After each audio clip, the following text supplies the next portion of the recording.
Spotlight.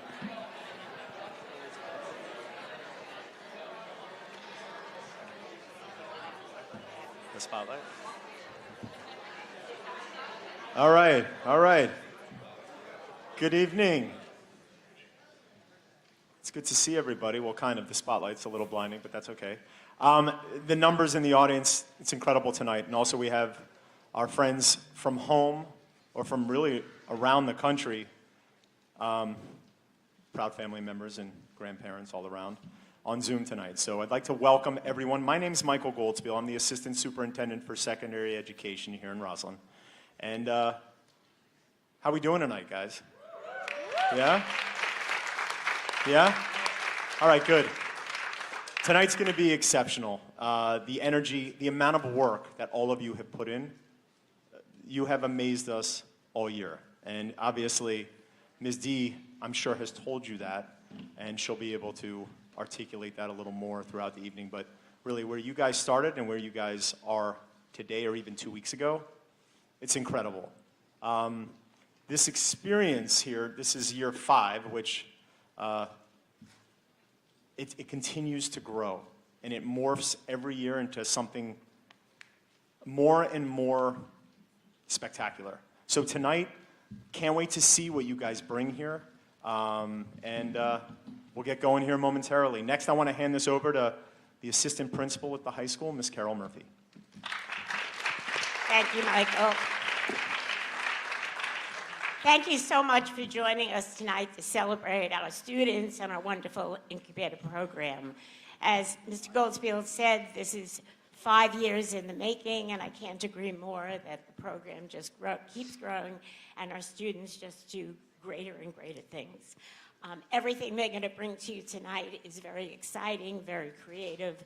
They have worked so hard, but one of the things I really wanted to point out that the skills that these kids learn, whether they go into business or entrepreneurship in the future, is incredible and something I think none of us had in high school experience. They have learned to work together, to collaborate, teamwork, think critically, brainstorm, pivot, all of those things that are so important as transferable skills for the future. And I just can never get over how well they do over the course of the year and what we end up seeing as the fruits of their labor on pitch night. So I'm very excited for them. I know they have a lot of positive, nervous energy, and I know they're going to do great tonight, and you are in for a real treat. So please welcome Jason Garmise. We could not...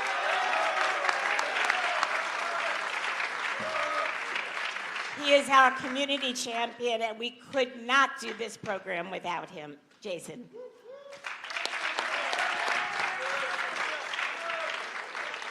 Thank you, Carol. Good to see everybody. Good to see a full audience. Post-COVID, it's nice to see everybody coming back together live. My name is Jason Garmise. I'm a Roslyn High School graduate. I have 2 girls in the district. My youngest is a senior, so graduating out. As Carol said, I'm the community champion. What that means is my job is to stand in between all of you, the teachers, the administration, the students, the program in general. And what we try and do is wrangle up as many volunteers as we can, people like you, people like me, to be part of the program, actually part of the program. There's 5 of them sitting right here. There's countless others that have been mentors, coaches, come in and taught classes. This year, probably 40 some odd individuals have come in and touched the program one way or another. We're really proud about that. And as Carol said, and Michael said, this is our 5th year doing it. Okay, so we've been doing this every year. It gets better and better.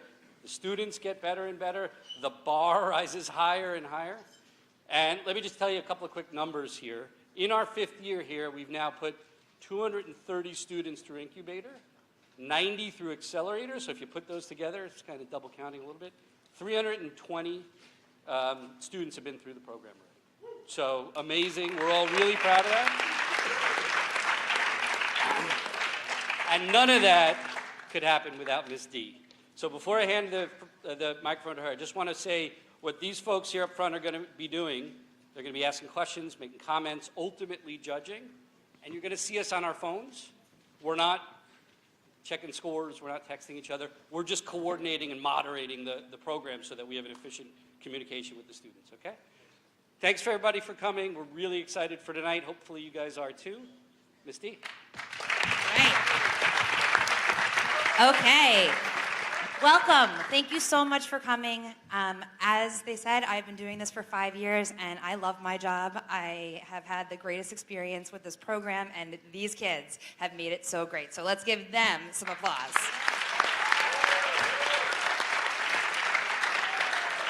As it says on the screen, take the risk or lose the chance. This is actually on our wall in our incubator classroom, and we promote and get excited for when they take risks and push themselves beyond what they think they can do. And when I look at what you have accomplished this year, from the first day when I made you stand up in front of the room for 1 minute, whether or not you had anything to say, and now you can do it. And so I'm so proud of you guys. So I would also like to say thank you, because this is one of our business classes at Roslyn High School. I'd love to say thank you to Ms. Kaufman, Ms. Milanakis, and Ms. Murphy. It's a team effort for sure.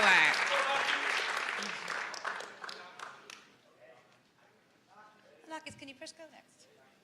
There we go. Okay, one of the major volunteer roles in Incubator is our mentors. So here are all of the Incubator mentors for this year. They give up every week. They spend time, Zoom with our students, give them their business advice, give them pep talks, do all of the things mentors do, and we're so appreciative of them. Let's give them a round of applause, please. Some of them are here tonight supporting their teams, and we really appreciate it. Okay, so let's talk about our sharks. Well, it's supposed to do Can't Touch This, so I'm just going to sing. No, I'm just kidding. All right, so I would like to take a moment to introduce our sharks. I'm going to let them go down the line and just say who they are so that they can tell you a little bit about what their background is. And we're really, really thankful to have you here. It really validates our students, and we really appreciate it. So we can start with, let's go with Mr. Goldspiel. So I've already introduced myself once, but before I got into education, I was a stockbroker and analyst. So I'll be bringing that tonight. I can't wait to see it. Thanks.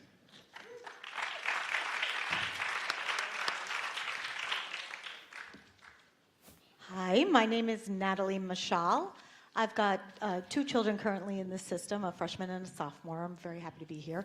My background is I was in a television executive producer for about 20 years, had my own production and development company, and turned into a professor. I now teach at Harvard University.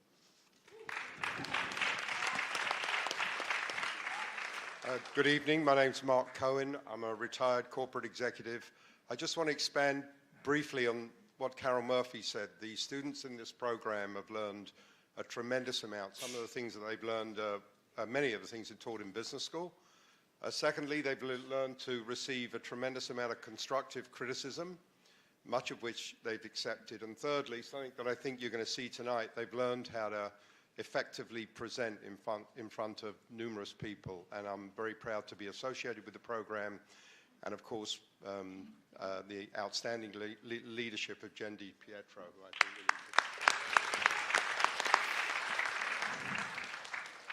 Hi, everybody. I'm Marissa. I think this is my 2nd or 3rd year being a shark. I have 3 daughters in Roslyn who I hope one day will walk through this program. It's a huge honor to be here. I learned a tremendous amount from all of you. My background is in digital media. I've worked in the social space for the last probably decade. I most recently worked at TikTok for the last 3 years and just pivoted to Walmart Connect. So very much looking forward to see how you may have pivoted and just see the final presentations.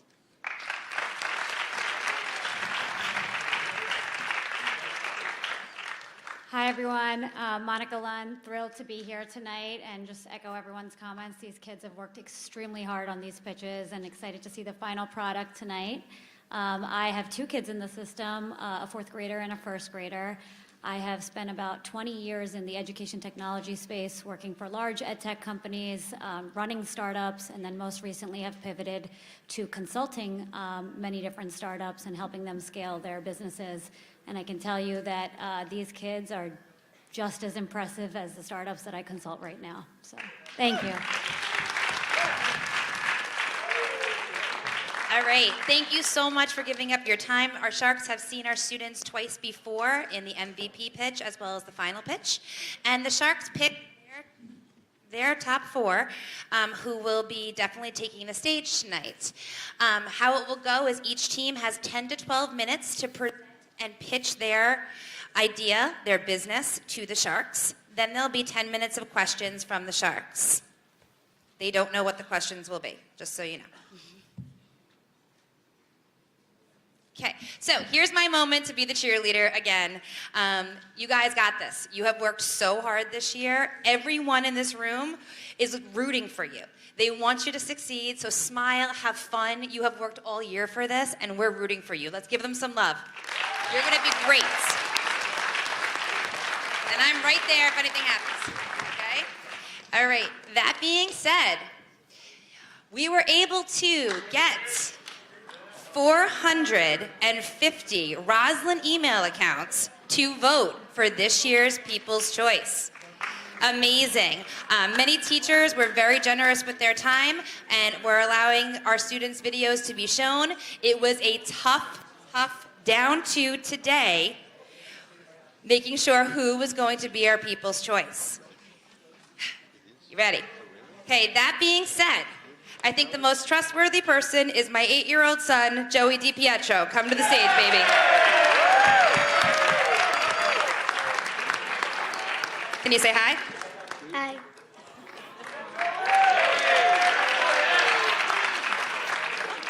All right, so, ready to pop it open?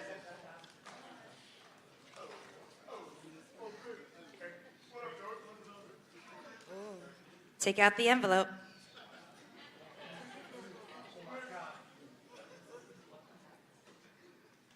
Can you read it?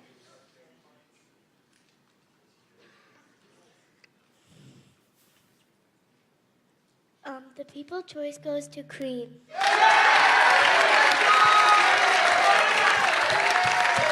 right, Cream. Great job. Congratulations on People's Choice. Great job, Joey. Proud of you, kid.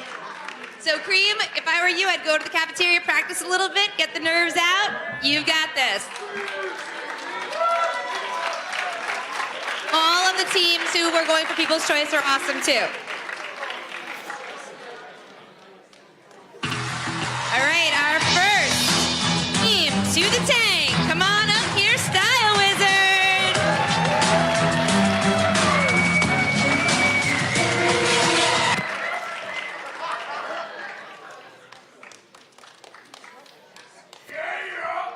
Let's go.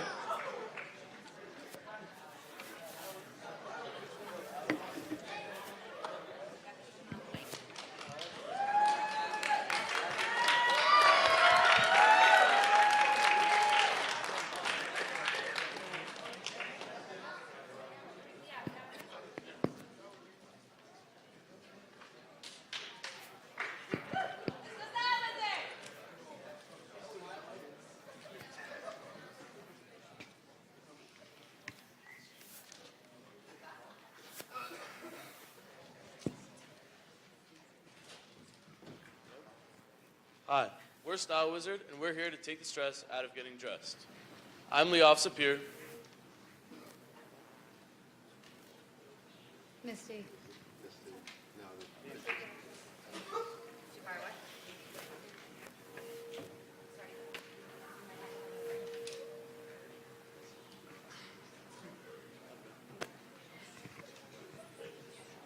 Hi, I'm Lee Officer Sapir. I'm Devin Takaria. I'm Daphne Lynn. I'm Alex Sean. And wait, where's Lital? She's supposed to be here by now. It's pitch night. I'm here. My closet was such a mess, I couldn't find an outfit to wear. Oh, God. So, Sharks, clearly we have a problem. Has a clutter closet ever made it difficult for you guys to get ready in a time crunch? It certainly has for us. All you're trying to do is find that one sweatshirt to wear, but when you open up the closet doors, it looks like a bomb just exploded. The pile of clothes just keeps building and building to the point where you've forgotten what you've even had. Yet again, you grab whatever's on top of that pile and leave your house looking very unstylish and super late. Our solution, an easy-to-use app called Style Wizard, where you can get organized, make some money, and stay stylish. When you download our app, you'll first create an account that will ask you to input your age and take a short quiz to get to know your favorite styles, color combination, and stores you frequently shop at. Next, input your own clothes into the virtual closet. First, start by searching up the brand or location which your article of clothing is from, then search up that specific article of clothing itself. For example, I search up Nike, and then I search up white shirt. So it narrows it down, makes it faster for you, and if your article of clothing is not found through our browser, you could take a picture of it. Now, Sharks, you could spend 15 minutes inputting the clothes into your closet to save hours a week getting ready. And just to remind you, you don't have to input your whole wardrobe, simply input the clothes from season by season to ultimately reduce the time inputting the clothes into your closet.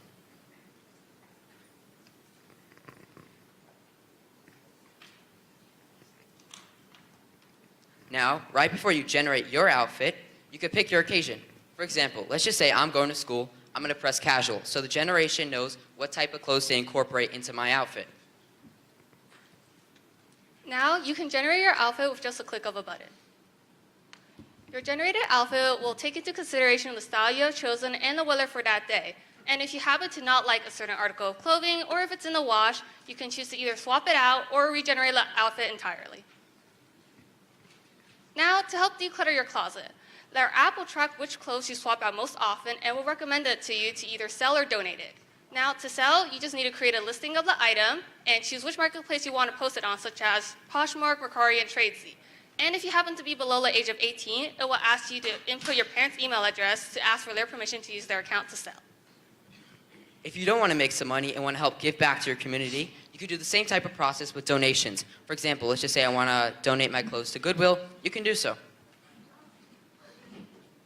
Now, in our premium version, for a subscription of 99 cents per month, your generated outfit will include shoes and accessories while still taking into consideration the style and the weather for that day. You can also purchase clothes directly on our app from your favorite stores with recommended clothing based on your style. As for customer segments, we're mainly looking to aim for teens about our age who also have decluttered closets just like us. However, Sharks, we've taken your comments into consideration, and we've also added college students with messy dorms into our target market. As for our TAM, we first calculated the amount of people in America from the age range of 15 to 24, and from that, we realized that around 54% were disorganized and 61% lacked fashion sense, which I could tell from the crowd. So with our 90-cent monthly subscription, we would have around 155 million units and $153 million in potential revenue.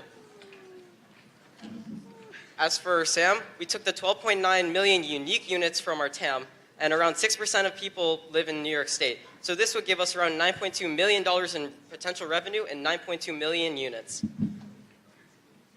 So Sharks, who are our competitors? Our first direct competitor is Purple, and I'd used it back in 2020 myself, and Sharks, it was a disaster. I had to take a picture of everything in my closet, and after all that work, my closet was messier than it once was, and my outfits didn't even match. The colors were mismatched, and my styles, I was leaving the house unstylish. Our next direct competitor is Combine, and just like Purple, I had used it back in 2020, and I had to take a picture of everything in my closet, which I certainly didn't have time for, and on top of that, the weather wasn't even taken into account, so I could get a winter jacket and summer shorts on the same day. It was completely unpredictable. So what makes us unique? First of all, every generation has that as the weather taken into account, so you can get ready and leave the door most stylish and best fit for the weather. We also want to give back to the community by having the donate feature so that if you have clothes that you no longer have any use for, you can donate it. Want to make some money? I know we do. You can choose to sell on the app if you don't choose to donate with any clothes out of your rotation. We also track the clothes that you either swap out or regenerate most frequently so that we can recommend that you either sell or donate it. Adding clothes to your virtual closet? No problem. You can just use our search engines, looking up your favorite brands and articles of clothing to ultimately add clothes to your virtual closet faster and easier. So Sharks, what are our strengths? First of all, we are an easy-to-use app with fast and easy generations to get you out the door more stylish and faster. And for our weaknesses, we recognize that some people may feel the inputting clothes into their closet may take a little bit of time. And we also recognize that we are new to this whole fashion industry. What does our future look like? First of all, we can expand our target market even more to busy adults who maybe don't have time to declutter as we do. Along with that, we can style with upcoming brands and stylists to get more recognition for our brand. And we can add a subscription incentive to our long-term subscribers to give them new deals on their favorite brands to keep them subscribed for longer. And for our threats, our competition, like Lital mentioned, like Purple and Combine, they may want to copy certain aspects of our app that we created, like sell and donate. And also, another one of our threats is the constant changing fashion trends every single day, especially with younger generations that we constantly have to be aware of and updating through our app. So, since our last pitch, we noticed that we were a little inexperienced in the fashion industry. So, we met with Arti Luhadia, who is actually a director of commerce for Victoria's Secret and helped build up the Saks website, which, if you didn't know, is a major style company today. We talked about certain things like incentives. So we talked about subscription incentive, a way to keep our longtime subscribers who are using the premium model to constantly keep on buying monthly. And same thing using social media. We use incentives through social media for usually the younger generations. So maybe they could promote and use our app all through the social media and tell others about it. So for our sales marketing plan, we plan to use social media platforms such as Instagram and TikTok since our target customers are teenagers and young adults who are constantly on these platforms. Like Devin mentioned earlier, we plan on creating a social media challenge where customers can show what their generated outfit was and try it on and review them to spread awareness of our brand. They would tag us on their posts and use these following hashtags.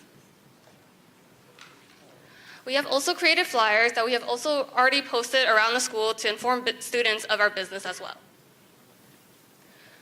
For our revenue streams, we have 3 types. It's subscription-based, advertising-based, and sales commission.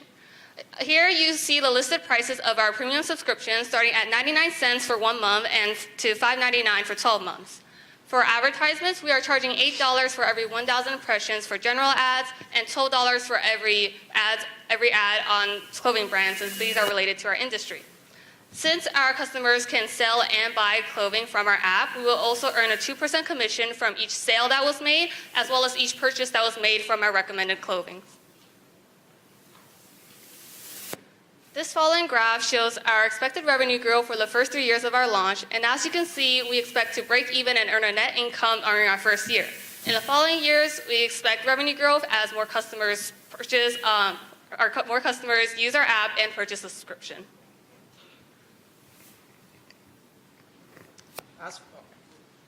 As for our startup costs, the majority of them would go towards app development, with around a quarter of it going towards office space and a smaller amount going towards things such as patents.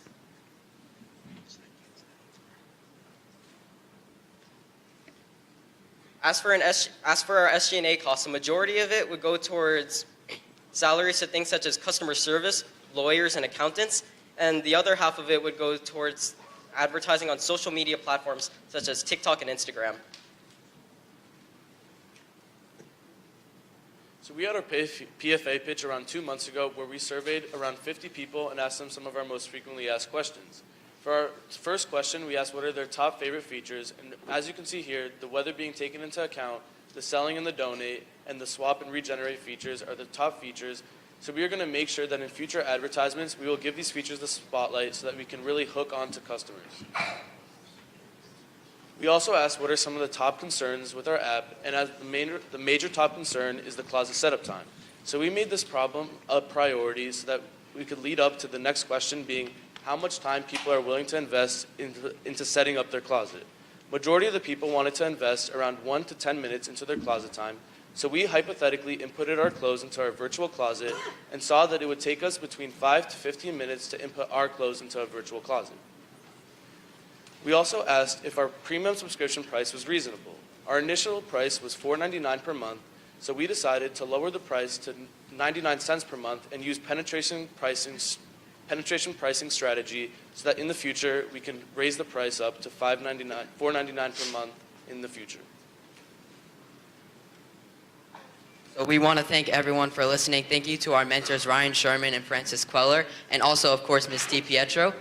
Remember, an organized closet means an organized life, which allows you to stay stylish. Follow us on our social medias on Instagram and TikTok at Style Wizard Official. Thank you.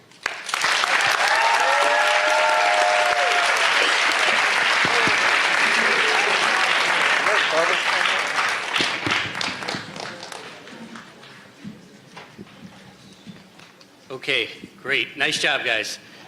One thing to just clarify here, these folks here are the Sharks. I'm just here to moderate for today. Okay. First question, Michael. Style Wizard. I have to say, and I have a bunch of notes, but I'm gonna focus just on aesthetics, okay, and the presentation. I can't get over how in 2 weeks the feedback that we gave you as far as making sure that you're not looking behind you, you're looking out, right? The energy as far as about the product itself, the humor, which, well done. I thought the slides were beautiful. I thought there were a couple glitches with the technology. It wasn't your fault. You kept rolling, right? That's been something that I know has been discussed throughout the year in the class. You guys set the bar very high tonight as far as I'm concerned with just the fluidity of the presentation, the fact that over here on this side there were 3 of you, so when the person was speaking, they would walk to the front of the line and present, but yet not look behind them. I just thought it was really, really well done. You guys did a very good job. Congratulations. Thank you.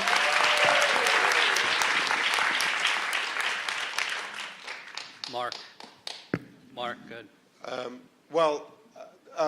I'm a customer. I think that's the best compliment that anyone can give you this evening. That was an extremely polished presentation. A couple of things I want to highlight. I thought your description of the competitors was very dignified. You didn't run them down, but you made some important points about how your product and service was differentiated. I really like the follow-up with Victoria's Secret in terms of comments that we've made in previous sessions. You might want to emphasize, just coming back to my first observation in your SWOT analysis, that there's a much bigger market here than just people who go to college and people who go to high school. It's pretty much everyone in this room. So expanding that and emphasizing, because investors like things that are big. And the last point that I want to make about Alex's humor was that it was really funny and it completely ignored the advice given in the presentation classes, which is not to try and be funny, but you succeeded, and I have to commend you for doing that. So well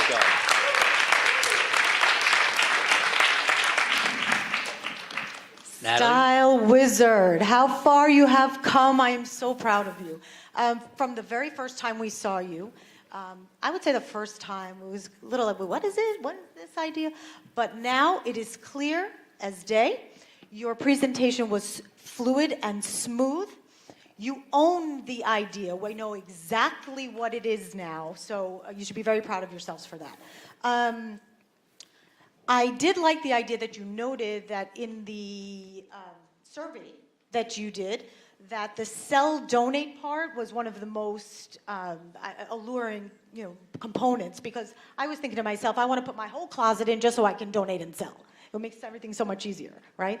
And I agree with Mark's comments in that in your SWOT analysis, you should really think about how big this can be, because it can really expand into household goods and accessories and much more than just your closet, meaning not only the demographic, but the items themselves. But I do agree with the humor was very, it made it light, and I just wanted to congratulate you on the growth, the pure growth, and the beautiful presentation. Good job. Thank you. Monica?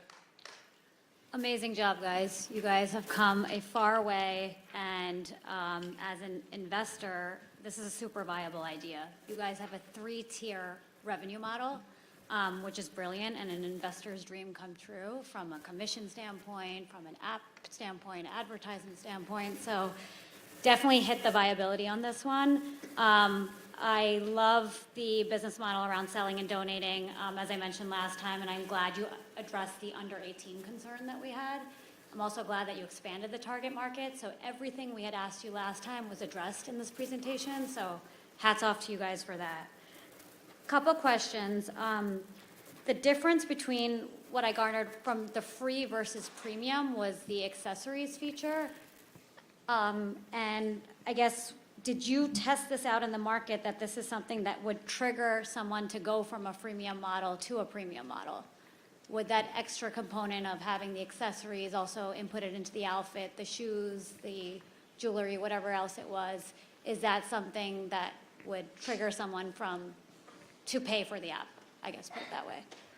Yeah, along with just the accessories, with the premium, we're also recommending outfits from their favorite stores, which is something that they mentioned in the original quiz. So those two features, and when we were doing the PFA pitch and other surveys, many people has actually suggested that they would be more interested with things like accessories and recommendations in those apps. So we wanted to include that in the premium as a way for them to buy something like that. Okay, excellent answer. So you guys did your research there. And then fashion is always changing, right? And so are people's tastes. So just thinking about how does the app adjust to this? And in terms of ongoing development, you're going to have your initial development of the app, but you're also going to want to keep up with the changing styles and tastes out there, right? So just keep that in mind in your financials, that you're going to want to have some type of analytics component that updates with, what the market is wearing right now. But awesome job overall, and great presentation, guys. Thank you. Thank you. So great job. I'll try and be quick. Really fantastic, amazing presentation, extremely articulate. You very clearly, I think, described the inspiration for the idea and your solution. I thought the competitive analysis was very strong also. I would say, similar to Monica over here, the rev model was super clear. Loved that. Thought it was very thorough. Do like the idea that you expanded your target audience, but agree with Mark. I think you could expand it a little bit further. I also think just something to consider in the future, I think your algorithm, there could be more data inputs to help the algorithm pick up behaviors of your users. So it could be ratings, have your user rate the outfits that you're styling. I think you could also input design inspiration so that you guys can, kind of mimic the behaviors of what this person might be inspired by to help inform the choices that the algorithm serves them. Just some feedback, but all in all, fantastic presentation. Thank you. Thank you. Thank you. Nice job, guys. Great job, Style Wizard. Come on down, friends. We can just put our mics right here.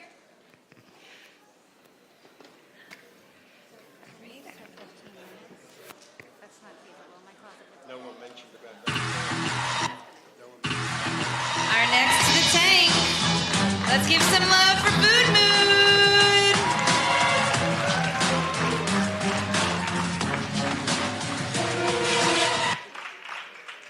Wait, you need this?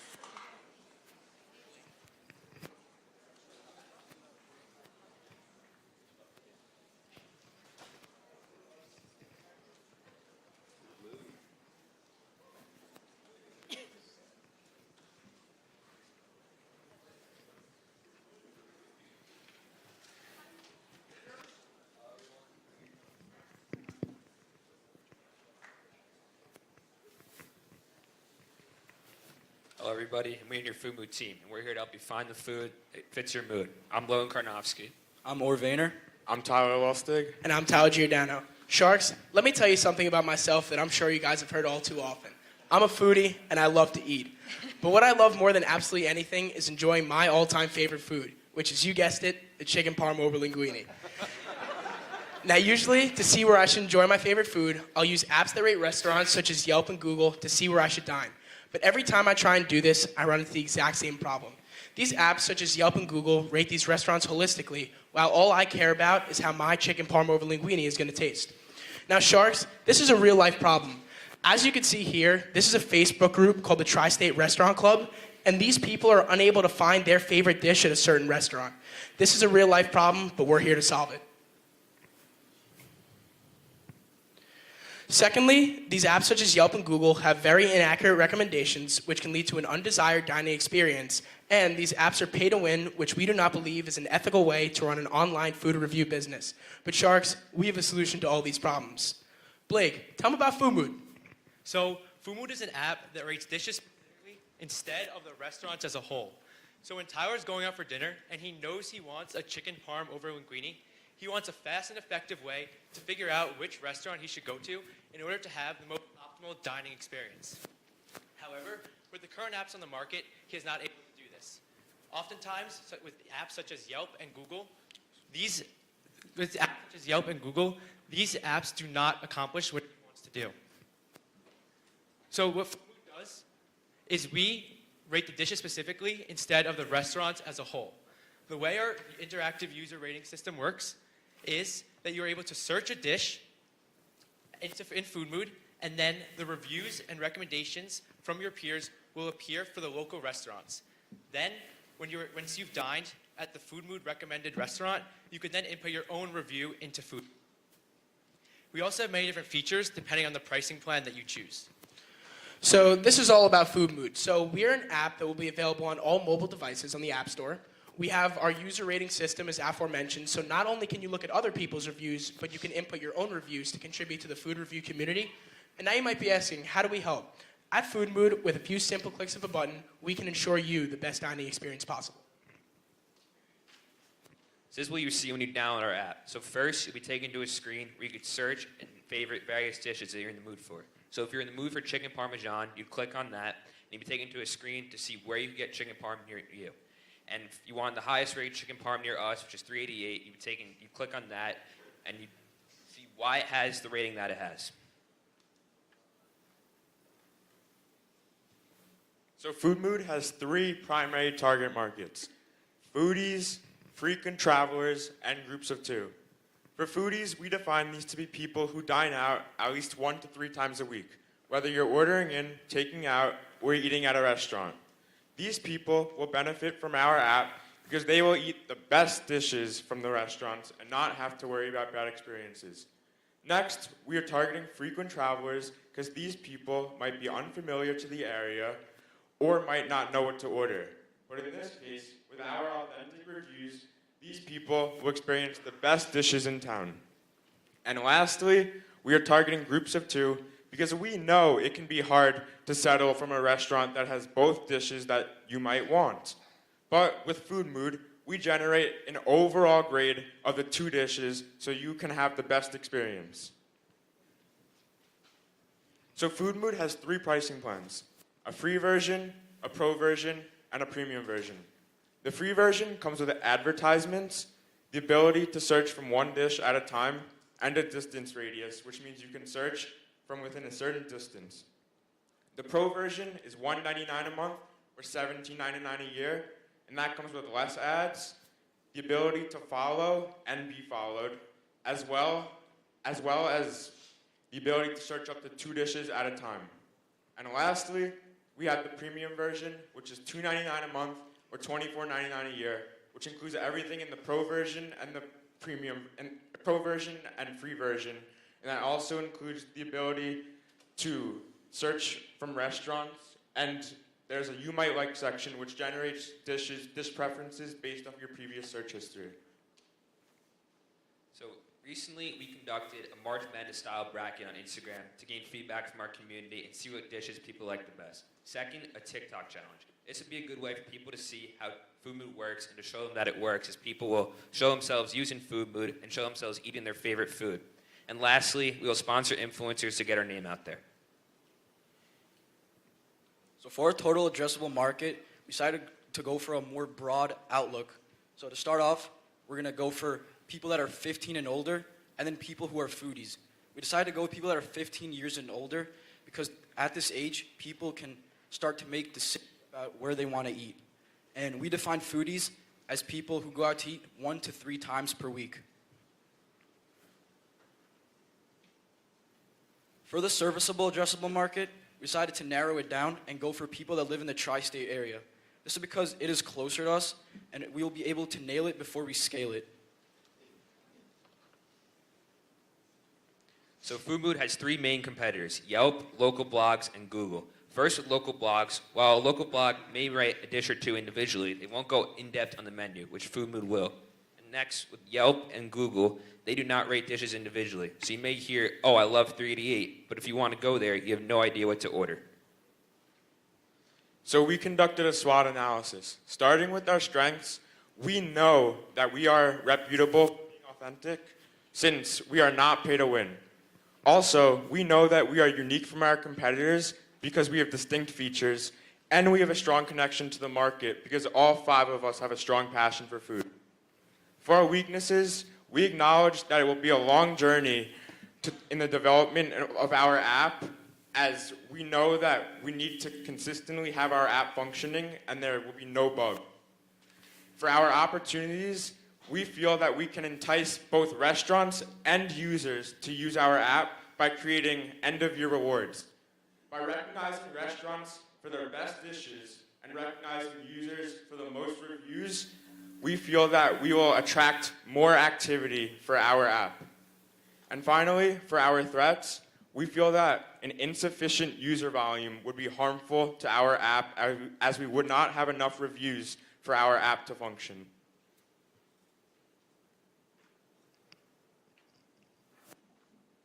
So Sharks, we also know that we do have a problem. When we first launch FoodMood, it is going to be a blank database. So the way we are going to combat this is we are going to start in Nassau County. Along with ourselves, we're going to ask our friends and family to go out to the restaurants that they would normally go to and ask them to rate the dishes that they have there. Then once we build Nassau County, we can then start to expand to Suffolk and then all of Long Island, then to the tri-state area, and eventually nationwide. So we're going to have 2 different types of revenue streams. The first one being advertising. So we're going to have different businesses and companies advertise on our apps. The options for advertisement is banner ads, full screen ads, and full screen video ads. The second revenue stream is app subscriptions. So as Tyler mentioned, we're going to have 3 different types of subscription options. First being free, second being pro, and then the third premium. So to test both of our revenue streams, we conducted an MVP test for both the advertisements and then subscriptions. So for advertisements, we spoke to 2 local restaurants, Goody's Bagels and Carlo's Pizza. Both of them said that they would be willing to advertise on FoodMood, which validates that for our free version, we would generate revenue through advertisements, and that people are willing to advertise on FoodMood. Then we conducted 75 interviews that people that fit within our target market. When we asked them which pricing plan they would be willing to sign up for, 58.5% of people said they would be willing to sign up for the premium option, 19.5% said they would sign up for pro, and 22% said they would sign up for free. The 58.5% being our majority and premium shows that the majority of our customers will be the highest paying customers that they could be, which will generate the most revenue for FoodMood. We then asked them what their favorite feature of FoodMood was. 56.3% of people said that it was being able to rate by dish, which is FoodMood's main feature, validating the point that there is a need for an app that will rate specific dishes at restaurants in the market. The next 2 highest favorited features, being the You Might Like section and being able to search by restaurant, are both in the premium option, which shows that the favorite features of FoodMood are within the highest paying pricing plan that we offer.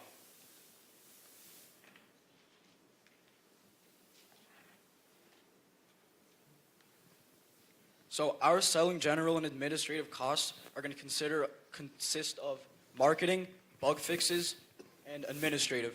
Our administrative costs is going to cost $6,000, and we're going to use it for lawyers and accountants. Our marketing is also going to cost $6,000, and we're going to use it to advertise on social media.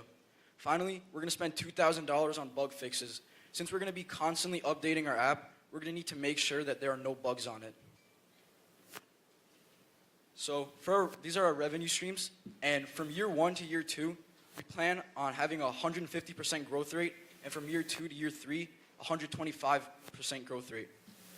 So the way we came up with these figures is by figuring out the industry average for users in a startup, and then we use the data from our MVP test to determine how many users are going to purchase our subscriptions. So as you can see, we plan to be in the positive for all 3 years. We plan on making $17,000 in the first year, $54,000 in the second year, and then $136,000 in our final year. So here you can find our website at foodmood.weebly.com. You can follow our Instagram to see any information about us at foodmood.inc.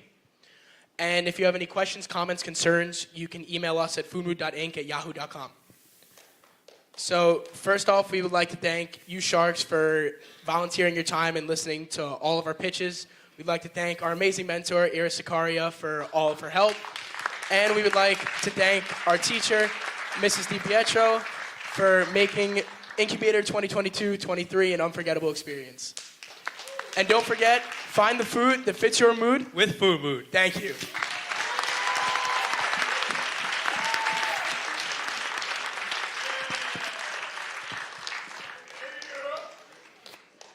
Nice job, guys. Monica? Wow, that was awesome, guys. Love the slogan, love the coordination. I think you guys very clearly defined your unique value proposition, your UVP, and you actually tested in the market, which was amazing to see. So it really shows how you guys stand out from some of your competitors. So great job on hitting that early on in the presentation. The question I had, and I think I had the same question a couple weeks ago, what type of advertisers do you envision having on your app? So we think anyone can advertise on our app, just like Google. Anyone can advertise on Google, so it'll be the same for our app, but it'll probably be majority restaurant and food businesses advertising. So that makes sense, the restaurants. A lot of these restaurants, I think you guys are aware of, they pay to play on a lot of these sites. So they will pay Yelp to put them at the top, write positive ratings about them. How are you going to avoid that pay-to-play strategy so you guys stay agnostic to that strategy? So we do not offer any, so when you advertise with us, you do not get any better reviews, you do not come higher on a list. So you do appear on someone's app. So like Or mentioned, we have banner ads, full screen ads, and full screen video ads. So what we are potentially going to offer is we will let them know when some negative reviews have been posted, as they will have an opportunity to alter something that they do within their restaurant. But we are not going to do something that would, increase their chances of customers being attracted to that restaurant, which would take away from our pay-to-win option, not being pay-to-win. Okay. And then the other more comment was, a lot of people, they don't only eat out, but they order in, right? So just thinking about how you expand this to collaborate with companies like Grubhub and Uber Eats and Seamless, which can add another revenue stream for you guys and just help you grow a lot faster. So that's just more constructive feedback for you guys. And then just if you could go to your financials, I saw the bug fixes, but I don't think I saw anything around development costs.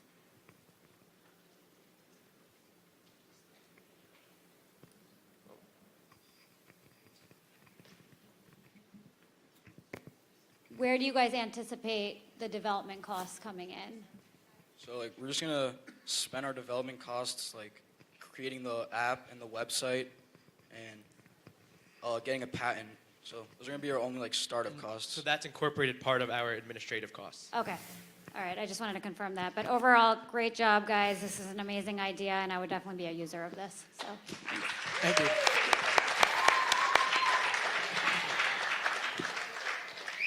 Michael. So before I make my first comment, can you go back to the marketing strategy slide, please? But Blake, I want to start off by saying, well, for all of you, the use of the space at the beginning in your presentation, I thought was brilliant. I really did. It was really. I think we should clap for that. Everybody. Blake, you couldn't see it, but everybody was looking up, who's talking to me right now, right? And then everybody turned around, and they saw you walking down the aisle. I thought that was very well done. Tyler, I'm also going to say this, that promise me that, when you guys bring this to market at some point, you're going to start making T-shirts with that line about the chicken parm. No, because already people know it. It's almost, it's one of your tag phrases already. So I wanted to say that. My question is this.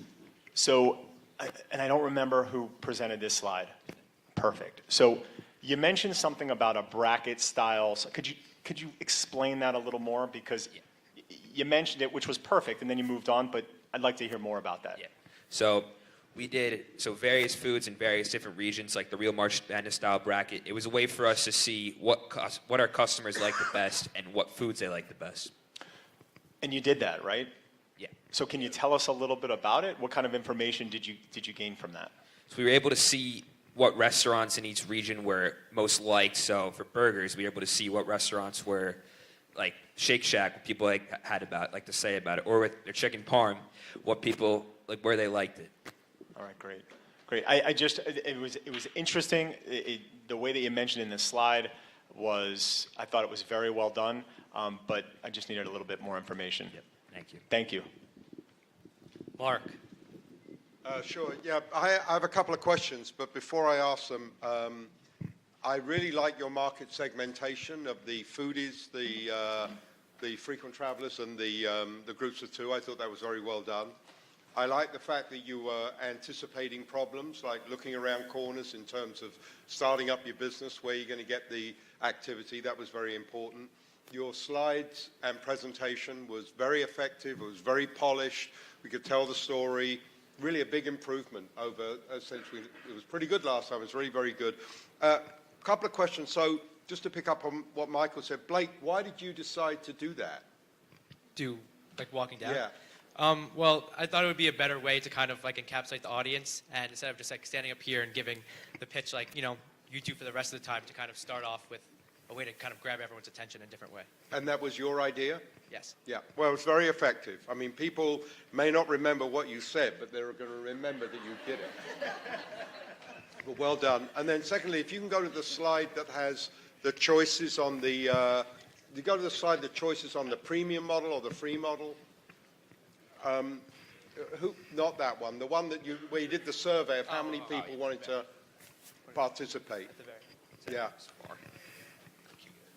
Who was in charge of developing that slide? You'll get there in a minute. That one. No, it's not the rating. The next one. Yeah. Who was in charge of that? You were as well. And were you surprised on this data? Not necessarily, because we did expect users or potential customers to like the premium option the best, as it does offer the most options. And we also use like an anchor-based pricing model. And so with that, you have 3 options, and the middle one it helps you kind of push more people towards the higher option, which is premium. And so we did find that with the Pro being the least chosen pricing plan. So we weren't necessarily surprised with the results, and we were happy with the results to see that 78% of people would be paying customers. Yeah, this is the most expensive version, and nearly two-thirds of the people. Yeah. Okay. That's it. Well done. Very effective. Thank you.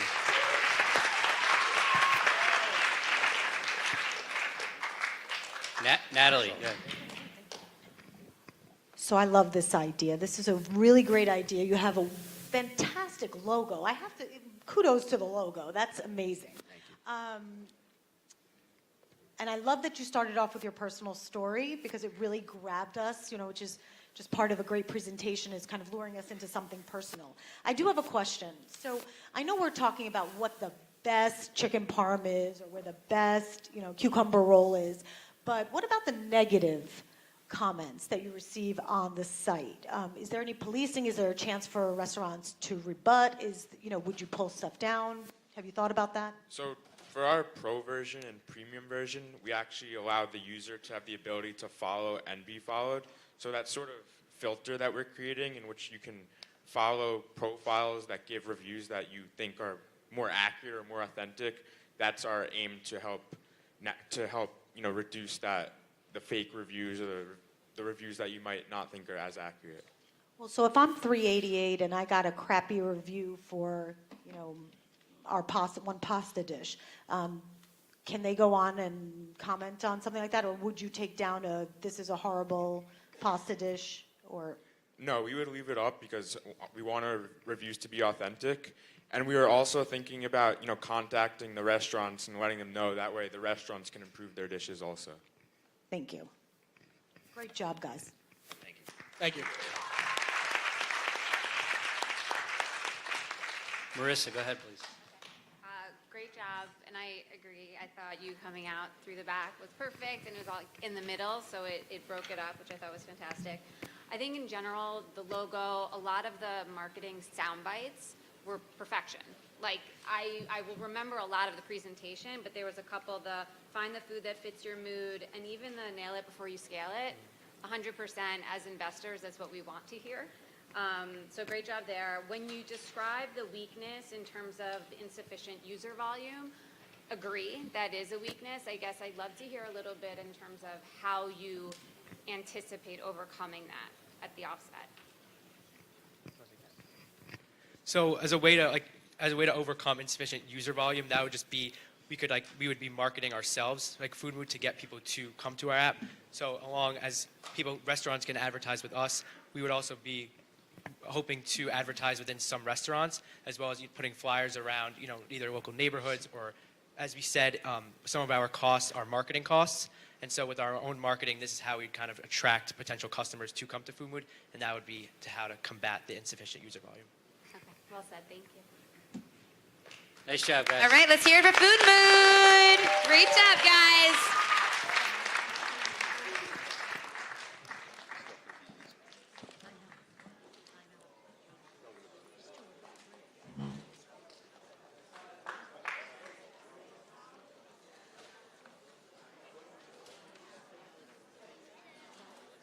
They're very polished.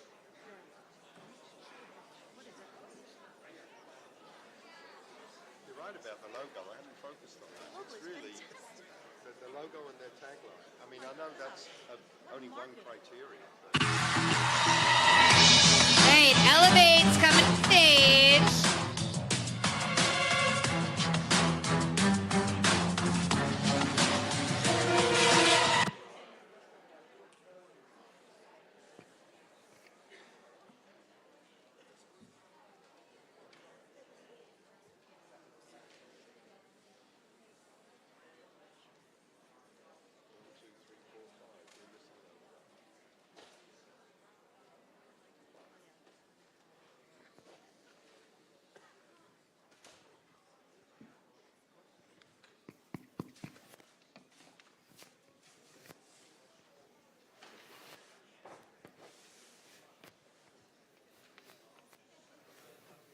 Hello.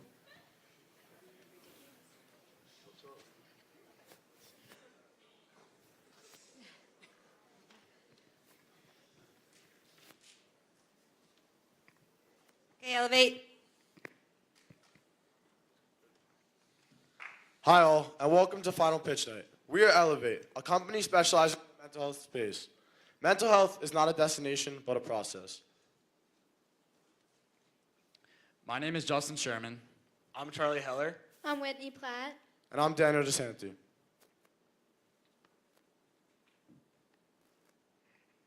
So Sharks, audience, I'm sure we're all wondering the same thing right now. Why is the fifth member of our team sleeping on the ground? Well, let me tell you a little bit about him. This is Ari Siegel. Ari is an overworked high school student with an abundance of stress in his mind. Each morning, Ari wakes up lacking the motivation he needs to get up, be eager about achieving his goals each day. So Justin, tell us a little bit more about this problem. So Sharks and audience, the problem we present to you today is that people, like all of us, are waking up in the wrong state of mind way too often. And that's horrible. Let me tell you why. As students and adults who are very active in our lives, if we are in the wrong state of mind, we cannot work efficiently at school and work. We could ruin our relationships with not only our coworkers, but also our classmates, teachers, and even bosses.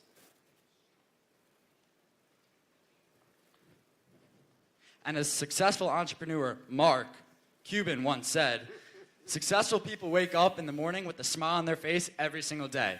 That's exactly why we created Elevate, an app to elevate you off your feet so you can start your day off in the right mindset. Take it away, Ari.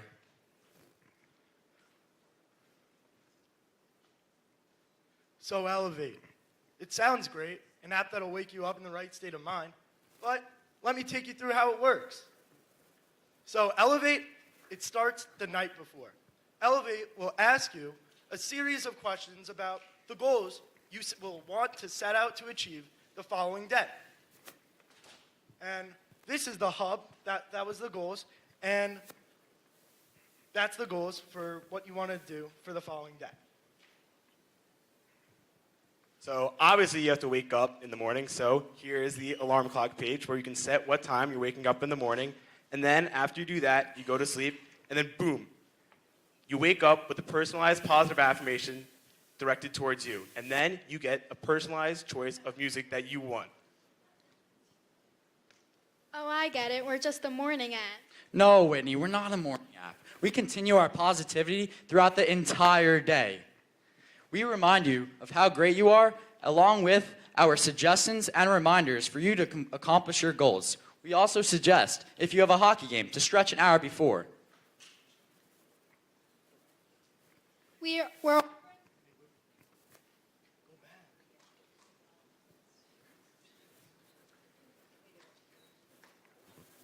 That sounds great, Justin. But let me tell you about our positive community. Like the popular app, Be Real. We want you to be able to capture the moment of you achieving your goals. And you will be able to post that on the positive community, where users will be able to see what you accomplish and share that positive feedback so you get the recognition no matter how big or small the task is. We're offering you guys 3 things. The first thing is positive personalized affirmations. If you wake up with something that you want to do that day, it's going to be more effective than waking up to you'll do great today. Next off, we plan on creating a positive community by making sure you can post pictures and people can comment them. If people can comment on them, not only will they be motivated to get their goals done, but it will make you feel good about yourself. And lastly, we plan on waking you up with positive music. If you're waking up to music you want to listen to, then you'll be able to start your day better.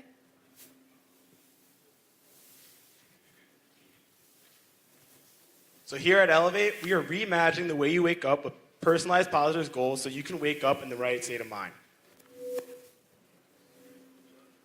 So who are we trying to target? First, ourselves. We created Elevate because we thought we had the need to wake up in the right state of mind. We felt too often that we were not waking up in the right positive state of mind. So we were too stressed out and that affected our day too often. Second, college students. I have a brother that's about to graduate college, and I know he's stressed out about what he's going to do after college. Many college students also feel this, and they can be a great user for our apps because they're stressed out about what they're going to do after school and what their jobs are going to get in new internships. So our TAM and our SAM. Our TAM is $900 million, and our SAM is $200 million.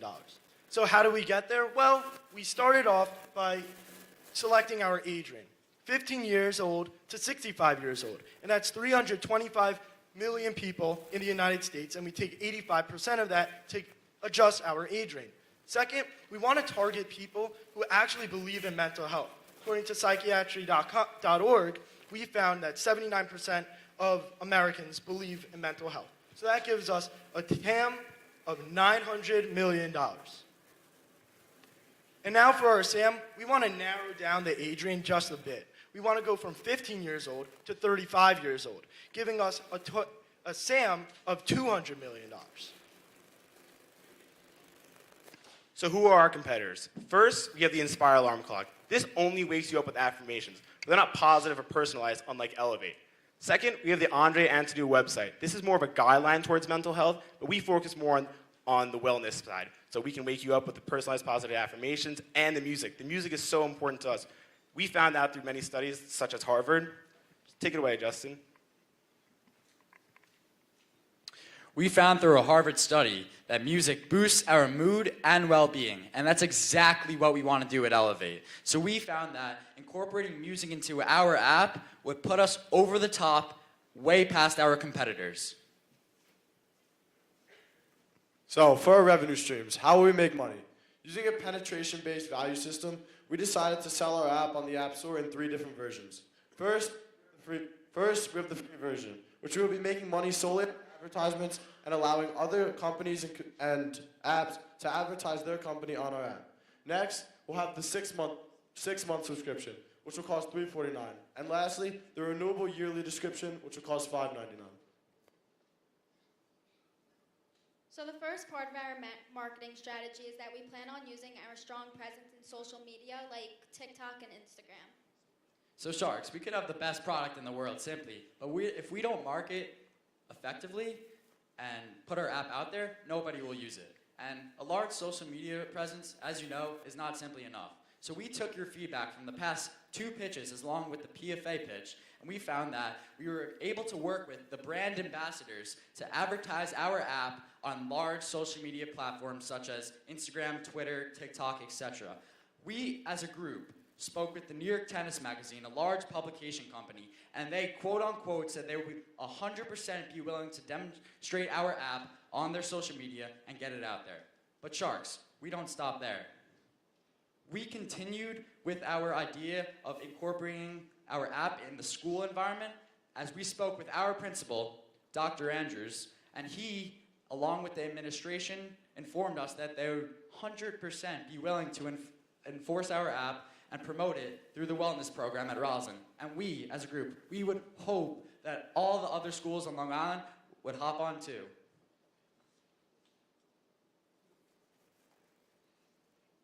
So for our startup costs, first we have to take into consideration the app creation, which we estimate spending $40,000 on. Then we have our initial marketing in terms of we plan to pay different Instagram companies, TikTok accounts to advertise us, which will cost us about $10,000.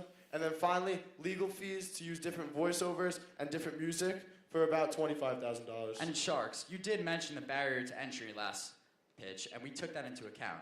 As a group, we spoke with an IP attorney, and he informed us that securing a patent on our idea will eliminate the barrier to entry and secure us as the only app and the only group of people that are willing to do this. And if a problem comes up, we do have an attorney consultant right next door ready to help us. Okay, so Sharks, let's talk about money. We all love money, right? So in year 1, we're projected to make around $31,000. Acquiring more customers, we're going to reach a large growth to about $150K. And in year 3, after finally acquiring all the customers that we want, we're going to make around a $400,000 profit. And that's simply amazing, as our financial growth is exactly how we want. Lastly, for our biggest question, will our app actually work? We conducted an MVP test using 16 students in the Roslyn High School. We put it into experiment, so we split 8 into a control group and 8 into an experimental group. In our experimental group, we interviewed them and asked them, stressing them out on a day-to-day basis. After we learned what was stressing them out, we worked together to devise positive affirmations for them to wake up to each day. At the end of the week, we surveyed the control group and the experimental group to see if the experimental group actually felt better about themselves and their day throughout the week. And here was our results. So Sharks, the results, well, they were amazing. We found that 100%, every single person in the experimental group found that they had some type of improvement in their mental states and well-being. 30% of those people saw significant improvement, saying that Elevate really helped impact them in getting the motivation they needed to go out and accomplish the goals, and they saw greater productivity in their day. Along with some had slight, but 50% saw a general improvement, which is really significant in our eyes. And what is most important about this is that it validated our idea about how Elevate will help you with attacking your goals and motivation. Thank you so much for listening. Follow our socials at bgreatelevate@gmail.com, bgreatelevate@square.site, and our Instagram, elevate_. Quick shout out to Ms. D for being an amazing teacher, and thank you, Karen Shaw, for being our mentor. Thank you for listening.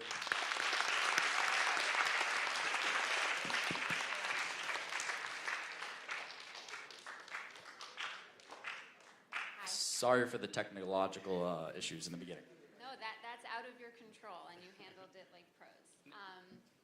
amazing. I don't know if you remember some of my comments the last time around, but I absolutely love the idea. I love it even more now.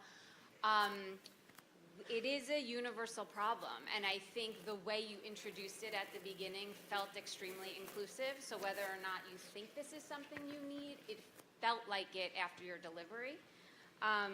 One quick question, was the community aspect a part of it last time, or did you introduce that? It's kind of been like a running thought, but like now we like actually like think it'll be a primary aspect in like developing our company. So I love now, that. yeah. I love that. To me, it felt like an addition or something I didn't remember from the last time. I would also say music is a huge mood elevator. If there's a way to introduce playlists as a component to the community aspect, I would love to see that.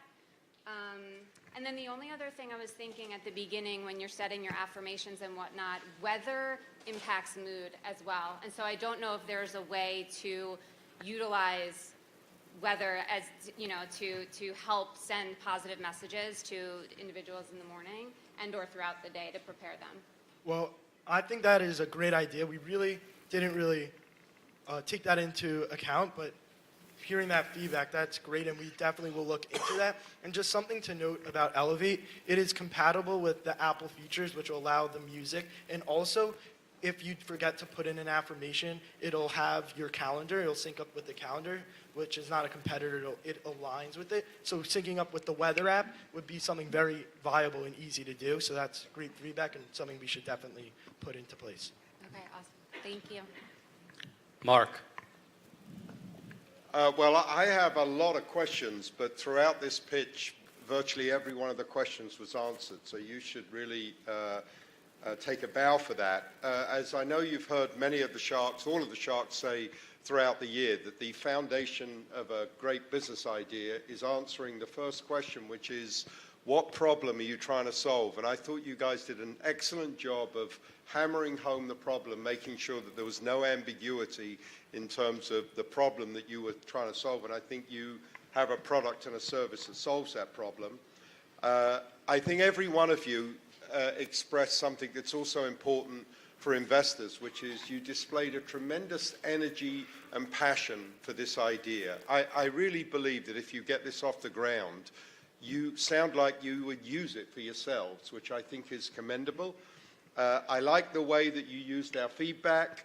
I like the way that you checked the validation of the app by third-party authorities and people who are viewed as credible.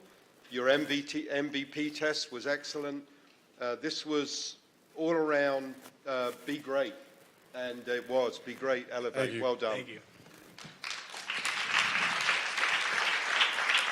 Natalie. Hi, guys. The first thing I wanted to note is your confidence. I mean, really, we believe in it because you believe in it. And I think that's really important, especially for this idea. I feel like you included everybody, to echo some of the comments before. Really, anybody could use this. What I really wish you would have just added to make it even better would be those communities that we could expand to, because wellness includes so much, and I think we had spoken a little bit last time about communities like ADHD and other kind of communities that could use inspiration and motivation throughout the day that would profit from that. My question for you is something that I had brought up in the past, and that since music is such a big part of this, have you considered music rights and the costs? Because I didn't see that built in.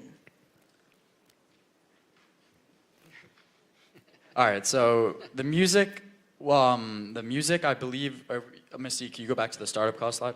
I think that's under legal fees. Yeah, it's under the legal fees, so like copyright and being able to work with apps like Apple Music and Spotify. It's very simple technology, and it's done throughout multiple apps, and we feel that it would be a very easy process to do. We just have to hammer it down, and our app will be on the way. Thank you. I love this idea. I would use it myself. Great job. Thank you. Michael. For me, from where you guys were to where you are now, as far as the confidence that the five of you exude on that stage, inclusive of the frustration with the tech, which we've already said that that's out of your control, so you just have to forget it. I'm incredibly impressed with the 5 of you. I really am. I mean, it's a stark difference from where we were. So I don't have any questions. I'm kind of gloating right now, just seeing the growth this year. So I'm going to leave it at that. But very well done. Excellent job. Thank you. Monica, go ahead. I echo what Michael said in terms of the growth from when we first met to today, and the confidence up there. I loved the opening, and I loved the wireframes as well that you showcased in terms of how the app actually works, and what differentiates it, say, from calendar notifications or some of the other competitors. So you really took our feedback into account. So awesome job on that. I do like the community aspect, but you know, as everyone's aware, social media does contribute to a lot of the mental health issues that teens have right now, and it's not always so positive in this day and age. So could this potentially have a negative impact on mental health as well, if you're having people chime in and comment on these, you know, the task at hand or what somebody's posting? Yeah, so we actually, we didn't mention it, but we probably plan to have moderators. So like any negative comments or like things that like we don't feel are going to be motivational, like we're going to have people who flag it or take it down, because obviously it's want to spread positivity, and negativity is going to be flagged or taken down.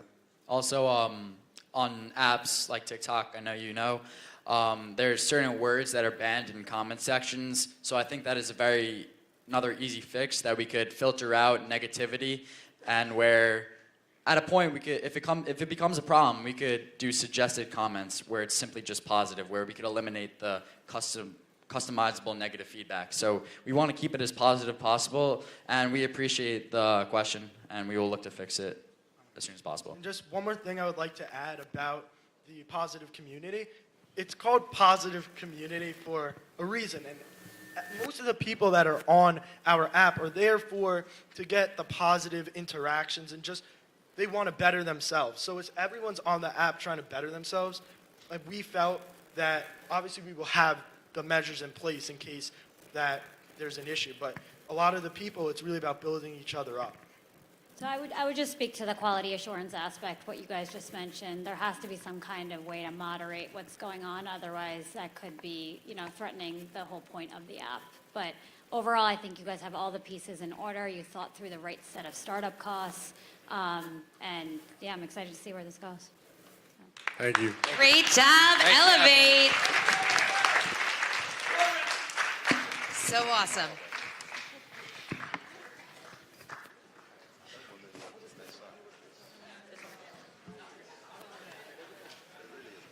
Great. It all came out great. All right.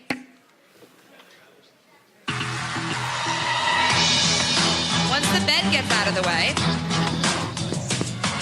next to the tank is Selfless.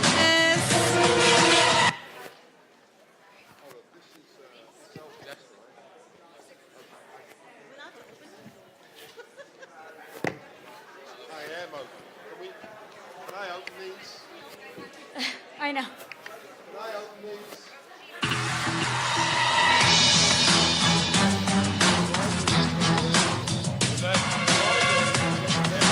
See the logo on it?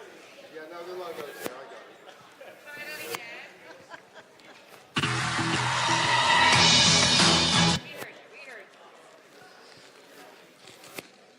We got a winner. It's okay. Selfless, you ready? All right. Take it away, Selfless.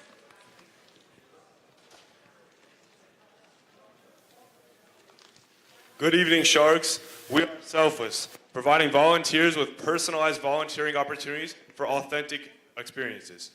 So let's meet the Step Up team. I'm Noah Stitchway, and I volunteer at the Roslyn Summer Academy. I'm David Sun, and I volunteer at the Gale Community Center. I'm Lena Kim, and I volunteer at the Garden City Nursing Home. I'm Trevor Young, and I volunteer at the Roslyn Summer Academy. I'm Anna Feinberg, and I volunteer at a tutoring center in Roslyn. I'm India, I volunteer at Take Steps. Now, Sharks, as we obviously all volunteer, and at Roslyn High School there's a volunteering requirement to be able to graduate. We know that the volunteering process is confusing, it's difficult, and it's overall just really not that great of an experience when, I don't know about you, but I think it should be a great experience. Now, the current solution at Roslyn High School is volunteer access. But volunteer access really lacks that engagement that we believe that students desperately need. It's simply just a database where you're able to log your hours, and it also lacks variety. As you can see, it's really just the JCC here. So, what is Selfless? Now, Selfless is an app where we provide volunteers with personalized volunteering opportunities based on their interests that they can input. We also offer a direct communication system through a chat system, as well as they're able to log their hours all in one place. But Sharks, it's a win-win, since not only are the volunteers benefiting, but so are the organizations. Now, the organizations are also given that direct communication system through the chat system. They're also given a platform where they're able to publicize their own organization where previously they weren't able to. And most importantly, they know that their volunteers are high quality since they actually have an interest in what they have to offer rather than just going in for those hours. Now, Sharks, here at Selfless, we truly believe that by giving people that personalized volunteering experience, that it might be that little push that they need to be able to step into the volunteering world. We believe that by volunteering, we can truly make the world a better place. Now, a Harvard study has been done, and it shows that through volunteering, it's shown to increase mental health and overall wellness, as well as reduce stress, and it's shown to strengthen communities. Let's walk through the process. So when you enter the Selfless app, you're welcome to a page where you can choose if you're a volunteer or organization. Then, if you are a volunteer, you'll be brought to a page where you can fill out a short survey to further customize the app to your own interests. You can choose if you want to help with kids or volunteer with animals. This is what the app looks like from the volunteer perspective. As you can see, there's a place for volunteers to different categories based on their interests that we got from the survey that Elena mentioned before. And there's also a running list of all the organizations that volunteers are involved in, as well as how many hours they've dedicated towards each organization. From an organization's perspective, they can view their volunteer status as well as customize their own homepage. Like this North Shore Hospital, they customize to say that they're a prestigious hospital with over 1,000 patients. And this is what the chat feature looks like from the organizations and the volunteer perspective. This is one of our best features as it is very easy, as it is a very easy way for organizations and volunteers to communicate with each other directly through our app. And as you can see, volunteers can ask organizations questions like, how can I verify my hours? And organizations can answer the volunteers directly through our app, and vice versa. Organizations can ask volunteers questions like, what time can you come in today? And the volunteers can answer it directly on their app as well. Now, for some of our website visuals, we have our mission, about us, customer testimonials, and also a link to download our app. And although our app may seem that we are a non-for-profit organization, we are social entrepreneurs who are looking to raise revenue while simultaneously doing good for the community. Now, Sharks, what makes us unique from other competitors? Well, first, we've created a bridge between volunteers and organizations, allowing them to communicate directly on our app, creating a smooth experience overall, not only the volunteers, but also the organizations. Another differentiator is that we are an app rather than a website, which most of our competitors are websites. And when you use an app, it's very easy to just log your hours or browse through different opportunities on the go, so this is a very helpful feature. And lastly, our mission is truly what makes Selfless unique from our competitors. Here at Selfless, we've created a platform to allow volunteers to not only enjoy their volunteering experiences, but also gain something from their volunteering through our authentic opportunities that Selfless offers. Hey Sharks, let's talk about competitors. One of the competitors volunteer match. They're like volunteer access, like a database. They do not provide the same personalized experience, like personalized connection like us. Another one of our competitors is Volunteer New York. However, Volunteer New York is focused on mostly people who are senior citizens, and it is only located in New York. So if you don't live in New York, you are unable to volunteer through them. And our last competitor is American Red Cross. However, American Red Cross is mostly focused on natural disaster relief. There's not much variety in what you are able to do with American Red Cross. Now, Sharks, who is Selfless for? We'll be focusing on two main groups. For our first group, it'll be consisting of high school students and nonprofit organizations. Now, these two groups go hand in hand with each other, as you can't volunteer without the organizations, and you can't have the organizations without the volunteers. For the second group, it'll be consisting of Good Samaritans and retirees, and generally people who just want to better the community or have more time to volunteer. It will also be utilizing social media platforms such as Instagram, TikTok, and Facebook. And on these platforms, we'll be creating and utilizing our own unique hashtags, and as these hashtags provide us a form of engagement to new potential selfless users. An example of this would be us going to Facebook and going to parent groups, as we are very aware that there are parents that are struggling to find find volunteering opportunities for their kids. And here's an example of a hashtag in use: Selfless Selfies.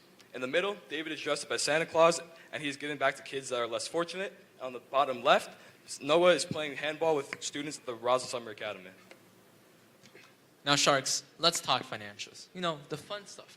Now, before we get started here, I wanted to make clear on one thing. We are not and will never charge volunteers or organizations, because we believe that volunteering should be a free and hassleless process. And that's honestly why we started this company. Now, with that out of the way, let's get to our TAM. For our TAM, we believe that anyone in the world could be a volunteer. So we're going to take the entire population of the world and apply 13%, which is the amount we assume will volunteer at least once. And to that, we'll apply our cost of 3 cents pay-per-view to get our TAM of $30 million. For our SAM, it's pretty much the same thing, but instead we're just going to take the population of the United States to get our SAM of $2 million. Now, as for our revenue generation, we're going to be first starting off by focusing on life-matching advertisements. For example, brands such as North Face can advertise their coats for volunteers who are volunteering on a chilly day. As you can see on the right here, there's ad space for a volunteer's perspective on our app for the brands to post their ads. And this is just initially. In the future, we plan on expanding to schools and potential sponsors such as Nike, overall just developing corporate social responsibility. Now, Sharks, as you can see here, there's a variety of different advertisements that the advertisers could choose from. So no matter the budget, they can always find an ad that fits them. And this includes, but is not limited to, the banner ads, pop-up ads, full-screen ads, and also video ads. Now, we believe and understand that maintaining market relevance and keeping up with the times is an important aspect for us small startups. So we've allocated a significant amount of our revenue to bug fixes, to website upgrades and app upgrades, to marketing and the development of those ads. Now, here's our 3-year financial summary.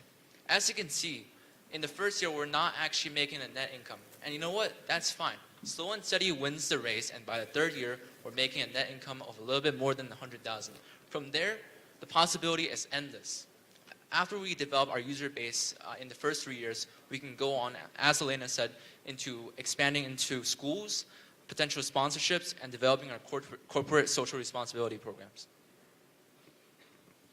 Now, Sharks, we went even further, having multiple meetings, 2 of which really stood out. The first one was with Mr. Lazarus, who's the assistant principal at Roslyn High School, and the second one was with Mr. Cohen over at the JCC. He's the director of teen services. Now, in our meeting with Mr. Lazarus, he gave us 2 key insights that really helped us develop this company. The first thing he told us was that it's actually a lot harder to be able to partner with schools than we initially thought. This is because you're not only negotiating with the heads of the schools, but you're not also negotiating with the communities and unions associated with the schools.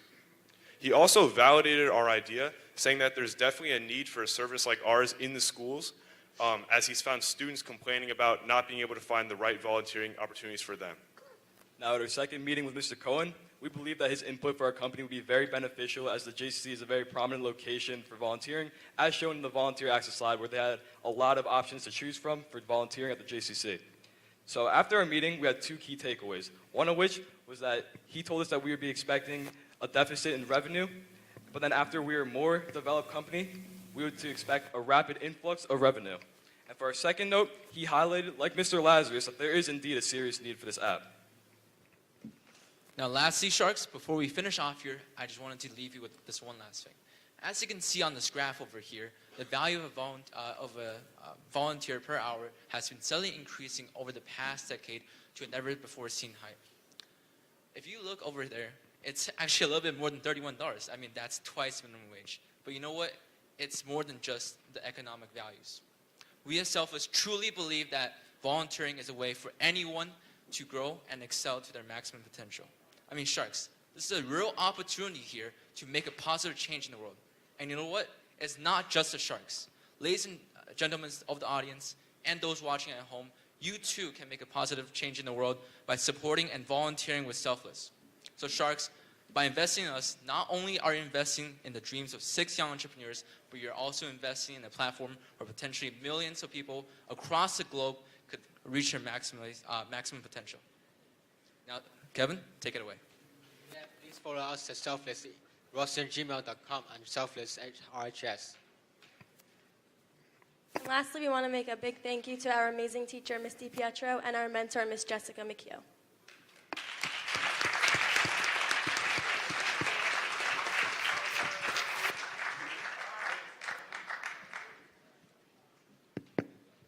Okay, great.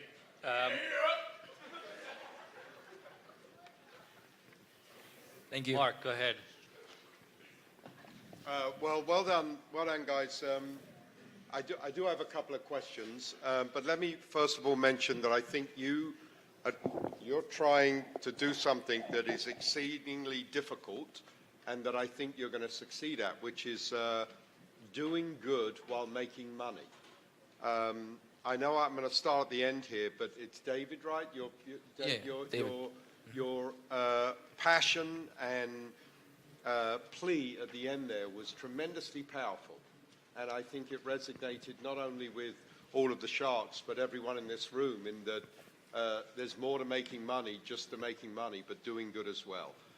I really like the way you identified the problem, and I like the way that you validated the solution with a third party, emphasizing that there's a Harvard study that essentially says that your solution has merits. I want to ask about your TAM, if you can just go to that slide for a moment. Elena, was this your slide? It was my slide. Oh, excuse me. David. Well, where did you come up with the 13%? Well, we did a little Google search, and we also used our own sources to further look into it. You know, that figure out there, the population of the world, it doesn't only include, you know, those who are able to volunteer. It also includes those who are too young or too old. So 13%, it's a bit conservative, but there's definitely more potential to that. But it's also where it's reasonable and able to give us a good start. Okay, so there is some data to support that percentage of people volunteer. There is some valid data. Yes, okay. You're correct. And then the only other comment that I wanted to make in terms of presentation, which, by the way, I thought your presentation ran very smoothly, was Kevin was very effective moving into the middle of the stage here when he was giving his pieces. I thought that was very well done. It got everyone's attention, so nice job on that one. Well done. I'm sorry. You blew something, right? Well, what's the relevance of these cheddar cheese things? Shark bait? Is Yes, that bribery or what? Oh, shark bait, like goldfish. Yeah. Oh, okay. I mean, the Sharks gotta be hungry You after. buried the 4 lead pitches. there, guys, but thank you. Shark bait, got it. Nice job on the bait. Monica? Yeah, I was wondering the same. Nice job on the bait. Brilliant idea. I think you guys discussed the need right from the start, and the wireframes that you created were much clearer than when we met a month ago, and really explained how easy it is to use the app, so that ease of use really came out in the beginning. I would say your website visuals are better than what some of my real companies create, so I separately want to hire whoever made your slides. They were excellent visually. What I would have liked to see more of, I think you described the product really well. You described why you're connecting and who you're connecting, but I would have loved to hear more about your acquisition strategy in terms of how are you actually going to get the word out there to all these nonprofits to ensure there are enough volunteer opportunities for the students that come onto your platform. because you're not just talking about Roslyn, you're talking about a worldwide TAM, right? So I don't know if you have an answer to that right now or I missed that, but it'd be good to kind of hear how not only would you acquire the students and the volunteers, but how are you actually going to get the word out to all the businesses across the world that need volunteers? Yes, as you can see, there's a real need for this across the world, and as Trevor mentioned, organizations are one of our primary focuses next to volunteers. So the way that we're going to acquire organizations is going to require us to do a lot of advertising, not only to the volunteers, but also to the organizations. And on top of that, by advertising to the volunteers, we're kind of inadvertently advertising to our organizations as well. These ads are not specifically targeted towards the volunteers, just like our app. It's also targeted towards organizations. So it's kind of like a double-edged sword, but in a good way. Okay.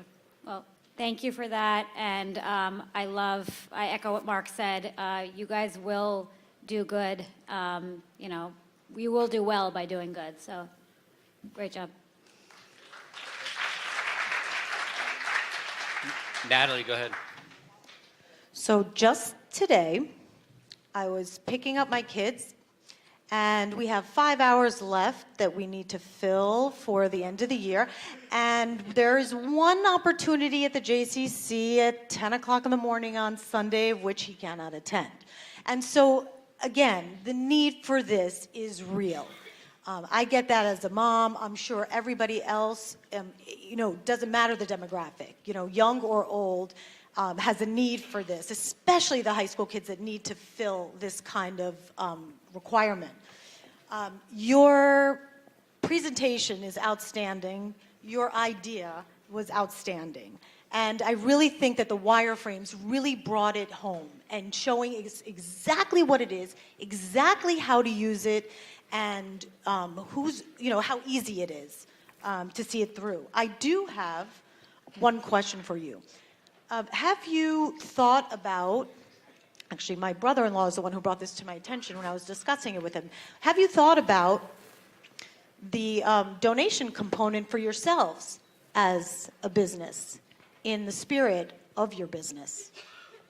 Well, initially we did actually consider donations as a way for us to generate revenue. Well, not really as a way for us to sustain ourselves, but donations as in the...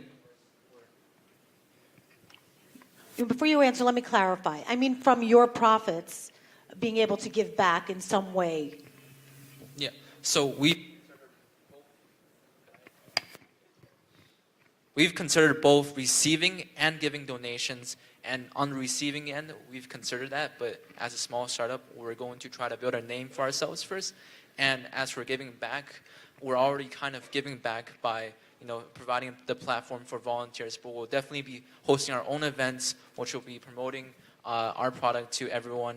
And at these events, I'm sure there will be a great way of giving back to the community. Thank you so much. I love this idea. Great job, guys.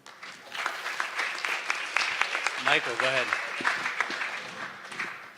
For me, still, the intros tonight have been fabulous with the folks that came up here before you, but there is something truly authentic about your intro when you say your name and then you say where you volunteer. That is so powerful, and I know I mentioned that previously, but I just had to say it again. Every time you present and you use that, I'm blown away by that. Do you guys remember the question that the Sharks had at the end of your last pitch? I believe it was, how did the dynamic of our team change over the course of the program? Well, that was one. But for us, no, you're absolutely right. That was one. But for us, we looked at each other. We said, well, are they a for-profit yes. or not for-profit, right? Mm-hmm. That was in our face tonight. The feedback that you received, obviously there was other in here, but what conversations did you all have as a group after when we gave you that feedback, and how did you decide to present the way that you did tonight? I just wanted to hear a little bit about that. Yeah, so the first thing which we definitely needed a little bit of kind of help on, and which we definitely, I think, incorporated in this presentation, was we wanted to make sure that everyone understood that we're actually very passionate, although we might not really look like it, but we actually do really enjoy this idea. We have a lot of passion for this idea. And we wanted to also really get it clear that it's more than just a company, and it's really an idea that we think can really make a change in the world. And then, I don't know, what was it in terms of, for profit, yeah. So we wanted that was another thing, because I don't know if you remember, but in the first meeting, one of the sharks asked us if we would consider being a nonprofit, and we actually considered it for a little bit, for a couple weeks. We saw what that was like, and it was a lot more confusing than we initially thought. But yeah, we wanted to really make it clear that we are for profit, but at the same time, we wanted to push that message that it's really not about the money, it's more about what we can actually do for the world. The passion came through. Excellent. Thank you. Marissa. Yes. So I don't have any specific questions, but just comments. Amazing job. The personalization was fantastic. It was extremely authentic, and we saw your passion, I think, through your presentation skills, but also on the slides, so great job there. 100% agree on the wireframes. The user flow was super clear, very intuitive. I felt like I could just easily use it. David, is that your name? Yes. When you said it does not, you do not and will not ever charge volunteers or organizations, you said that with such confidence and clarity, so I loved that. The conservative financial growth, appreciated that, because that's realistic. And then lastly, two last things. The market research you did, I think a lot of times people want validation from, when they do it, but you heard constructive criticism, you listened to it, you came up with solutions, and then you also got positive affirmation, so that was great. And then just lastly, I think you and Elevate have an opportunity to partner in some capacity, because there's something that definitely does fit with one another, so congratulations. Thank you. Thank you.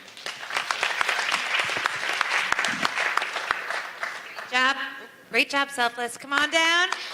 Okay, we have our final pitch.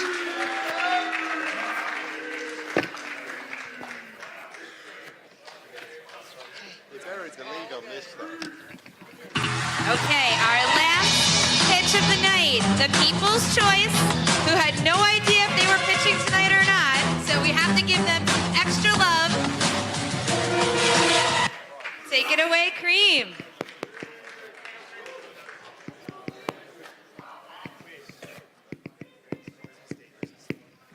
You're not giving out ice cream?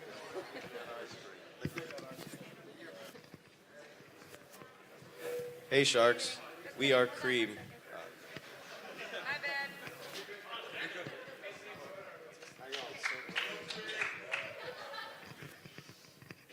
Hey Sharks, we are Cream, your dream ice cream. I'm Mason. I'm Jack. And I'm Charles. And I'm Alex. And this is your Cream team. Who here in this room enjoys eating ice cream? Now keep your hands raised and look around the room. You won't be surprised to find out that majority of people in this room enjoy eating ice cream. Ice cream is one of those treats that's there to push you through your hard times and is there to celebrate your good times. But believe it or not, there's actually a problem that people face with ice cream. People think that ice cream is just getting boring and they're sick and tired of the same bland flavors. That's why my team and I have worked extremely hard on revolutionizing the ice cream industry, making it even better, more convenient, and more exciting. Introducing Cream.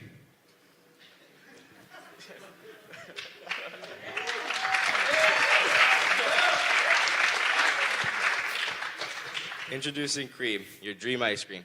Cream is a reliable ice cream service that's dedicated to providing you with luxury ice cream, all delivered to your doorstep. So you may ask, what makes this different than other ice cream companies? So first, our specialty of flavors. Each month we release 4 new flavors based on that month. So for example, in a month like December, we'll take New Year's Eve, Christmas, and if Hanukkah's in that month, and we'll design our flavors based around those holidays. Second, our exclusivity. So on our Instagram and website, each month we'll announce what day we're releasing our ice cream.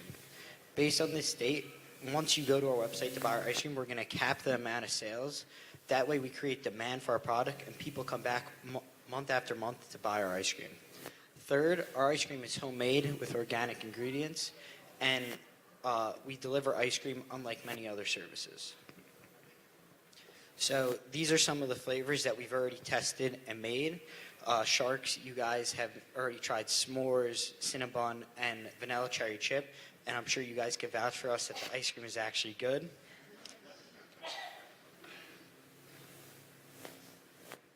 So our target market is ice cream lovers everywhere. We consider this people who eat ice cream 2 or more times a week. For our TAM, we took the 123 million households in America, and we found out that 70% of those households keep ice cream in their freezer at all times. So this left us with 86.5 million households. So for our SAM then, we thought that market was a little bit too big, so we took the 6% of households that are in New York, and 4% of households are in the New York City and Long Island area, and we believe that New York City and Long Island is a much better target market for us. So that leaves us with 2.1 million buyers.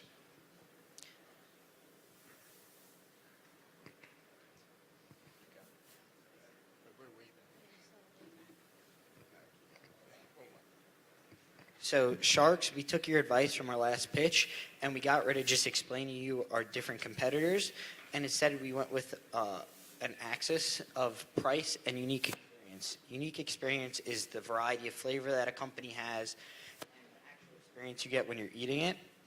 And so as you can see, our ice cream isn't the most expensive out of all of them, although it is relatively expensive compared to some of them, but we are the most unique out of all of the companies. Now, to market, we're going to use 2 social platforms. First, Instagram. We're going to be posting post and videos describing and telling the customers the dates, the times, and the ice cream flavors of each drop. We're also going to be posting videos of the process of us making it, packaging it, and delivering it to your doorstep. Through TikTok, we're going to be using the same exact videos and posts. Instead, we're going to market it towards our youth customers and the little kids that'll go up to their parents and say, "Can I get this? I really want this." And we all know how that'll end up. You're most likely going to buy it. Additionally, we're going to be using our gifting idea. This means that anyone can buy cream and pay for it, so it ends up at their relative or their family member's door. It's an easy gift to give to a family member or friend. Sharks, I know we're a dairy company, but now let's talk about the bread. So for our pricing model, we decided to go with the cost plus pricing model. And in order to use this, we need to know how much it costs us to make the ice cream. So we found that it costs us about $35 to make a package of 5 pints of ice cream. And this includes the branded packaging that the ice cream comes in and the freezing box that keeps it cold. And using a 35% profit margin, we found a unit price of $48, which is $9.60 per pint of ice cream, which is very reasonable for the ice cream industry. So I'm sure you're wondering, how much of this ice cream do we expect to sell? So in our first month, we expect that between the 4 of us, people tell their friends and family, we expect this number to keep increasing. And we actually did research and found out that during the summer months, ice cream sales increased by 40%. So we expect to see large growth during the summer months. And then as it gets colder, we expect to see a little regression, but we have a lot of faith in our gifting service and our specialty flavors in the holiday season to increase that number again. So in our first 3 years of business, we expect that we are going to be profitable in all 3 years. And we found this number by taking the unit price and multiplying it by our expected sales, and then we subtracted our costs. But since we make the ice cream homemade, we're not paying any employees, so our cost really just consists of the cost of goods that I explained in the packaging slide. But we will have a ghost kitchen, So I'm sure you're asking, what's a ghost kitchen? So a ghost kitchen is a facility where we can have freezers and refrigerators and machines to help make the ice cream. So we're not just making ice cream in one of our parents' houses where we can't store it and keep it. And how it will work is when you order the ice cream online, it will send it to, the order will be sent to the ghost kitchen. Whoever's there will make your ice cream, and then it will be frozen for 24 hours because all our ice cream needs to be frozen for 24 hours, and then we will ship it to your doorstep.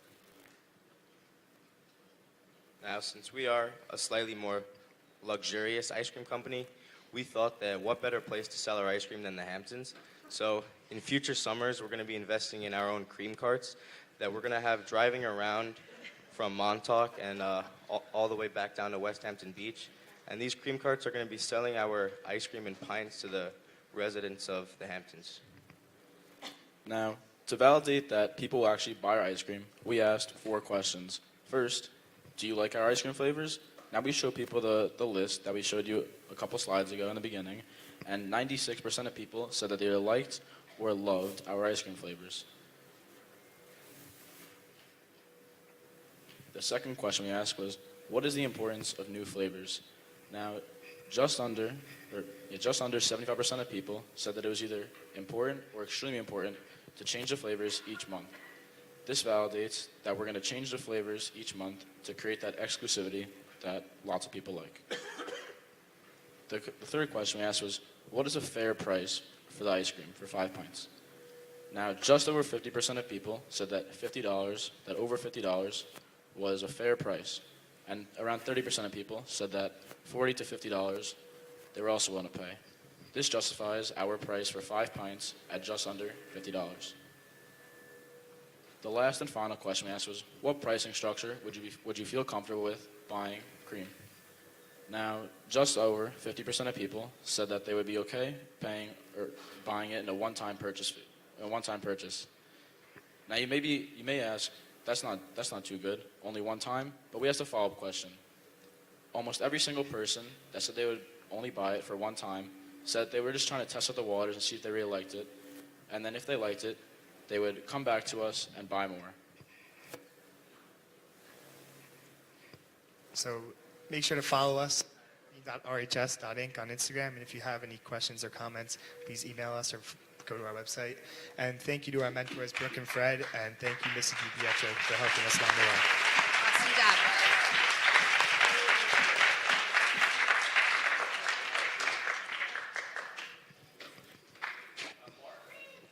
Well, I think a lot of people in the audience won't know that you pivoted to this idea very recently, I think a few weeks before you last time, so I have to congratulate you on moving along.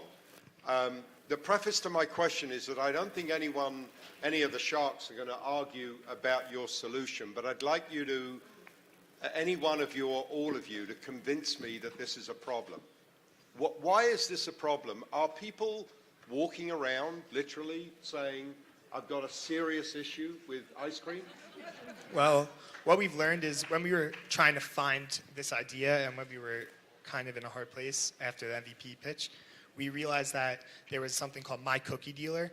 And My Cookie Dealer is kind of the same concept as us, except it's cookies. So each month they do special cookies. And they've been very successful and people really just like the feeling of buying exotic foods and keeping it in their freezer. And everyone loves a good pint of ice cream or to have ice cream in their freezer and munch on at night.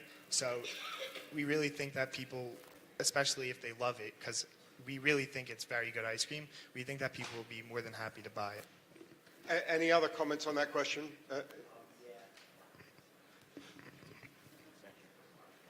You also, just like ice cream, you could go to the supermarket, buy like ice cream from like a ton of companies. You could do that with cookies also. So the fact that Crumble Cookie, My Cookie Dealer are able to be successful in a market like that just proves that there are people that are willing to buy items like this. Well, one of the things that I would suggest you do going forward, and I don't take issue with your answers here, but I think it's probably important to go back into the marketplace, to your target market, and ask them whether this is a problem.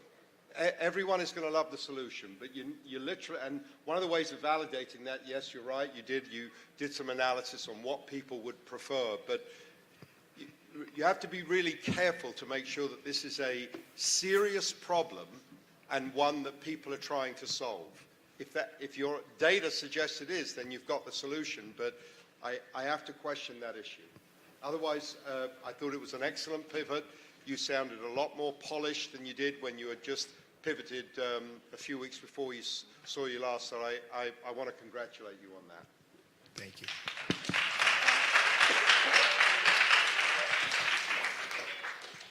Wait, don't go anywhere, Mark. I want to respectfully disagree. Okay, you can disagree.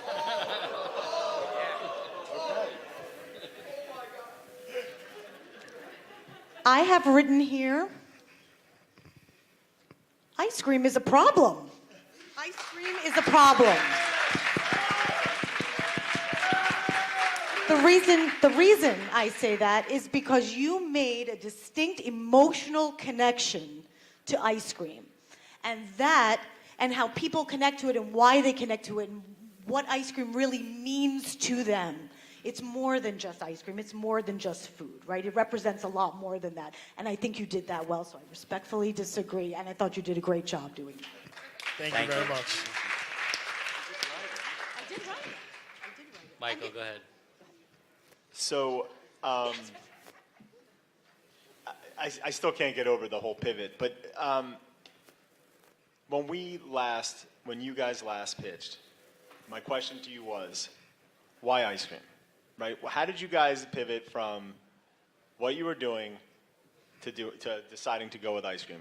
And what's the story? You can just give us a brief, but what's the story behind it? We want to have fun. Right. And then what else? Somebody in the group, what? So we didn't have an idea for like 3 weeks, maybe 4.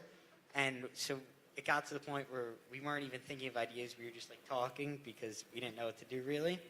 And Mason was telling us how he just got an ice cream maker at home and how he made all these flavors. Don't be so serious, How they're Mason. really Look good. at And so we were like, why can't we do the same thing as like crumble cookie because somebody got it the weekend before and just change it to ice cream. And that's how we came up with the idea. Right. So I agree. And everybody's clapping. If you guys move forward with this, you need to include that.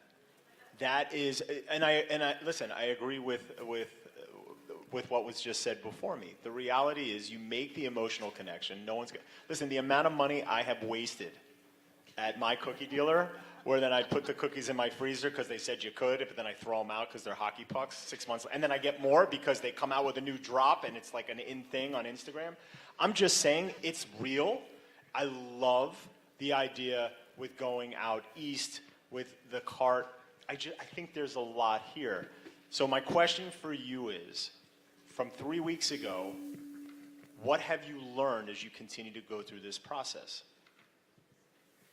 Well, I think what we've learned is that what we got from your feedback in the last pitch was that you guys said there wasn't that much of a problem. So we tried to use the axis that we made to show the unique experience and how it's more than just ice cream, and it's more part of getting something like limited and exclusive and being a part of something special. And that's what we've learned that we have to put forward. And you put that forward. I thought it was excellent from even 3 weeks ago. So well done, well done. Thank you. Yeah, so for a team that had no idea they were presenting tonight and found out when you guys got here, literally, hats off to you guys for the way you presented and the way you were prepared to present. I love that you took the feedback around the axes and the matrix. In terms of the competitors, you talk about Cookie Dealer and Cookie Crumble, or I don't remember the name of the other company, but those should have been on the axes as well. They are. I don't think ice cream is your only competitor here, right? And so what I saw is like the key differentiator for you is like the delivery of premium ice cream, right? It's a subscription-based model where you're getting 5 exotic flavors every month So instead of getting cookies, instead of getting whatever else is out there, macaroons, like you're getting exotic ice cream, and everybody, like you said, loves ice cream.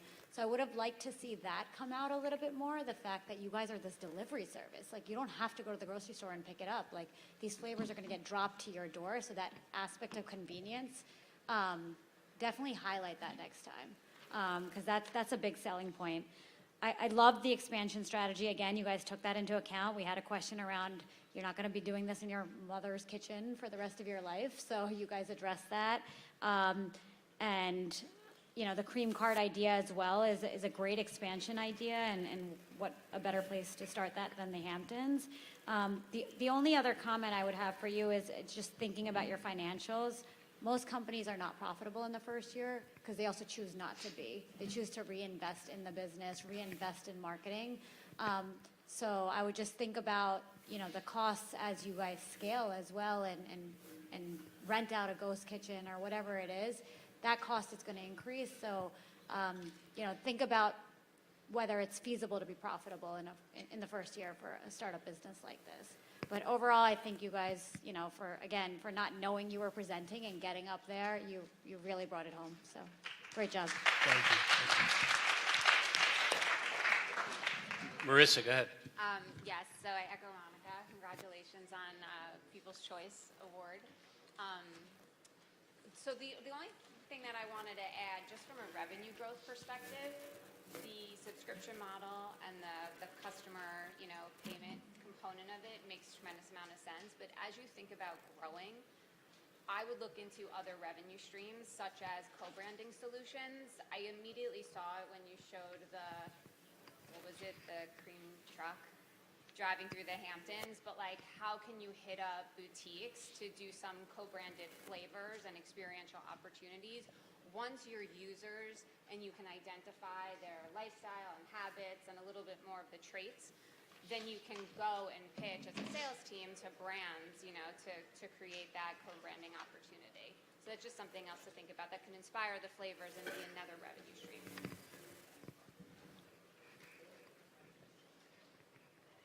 All right, awesome.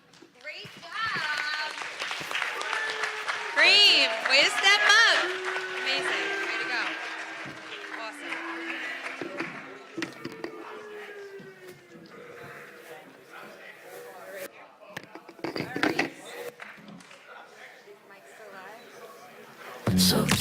All right. Bye, Sharks. I'm really, really glad that I am not the one making this call. All of the teams were fantastic.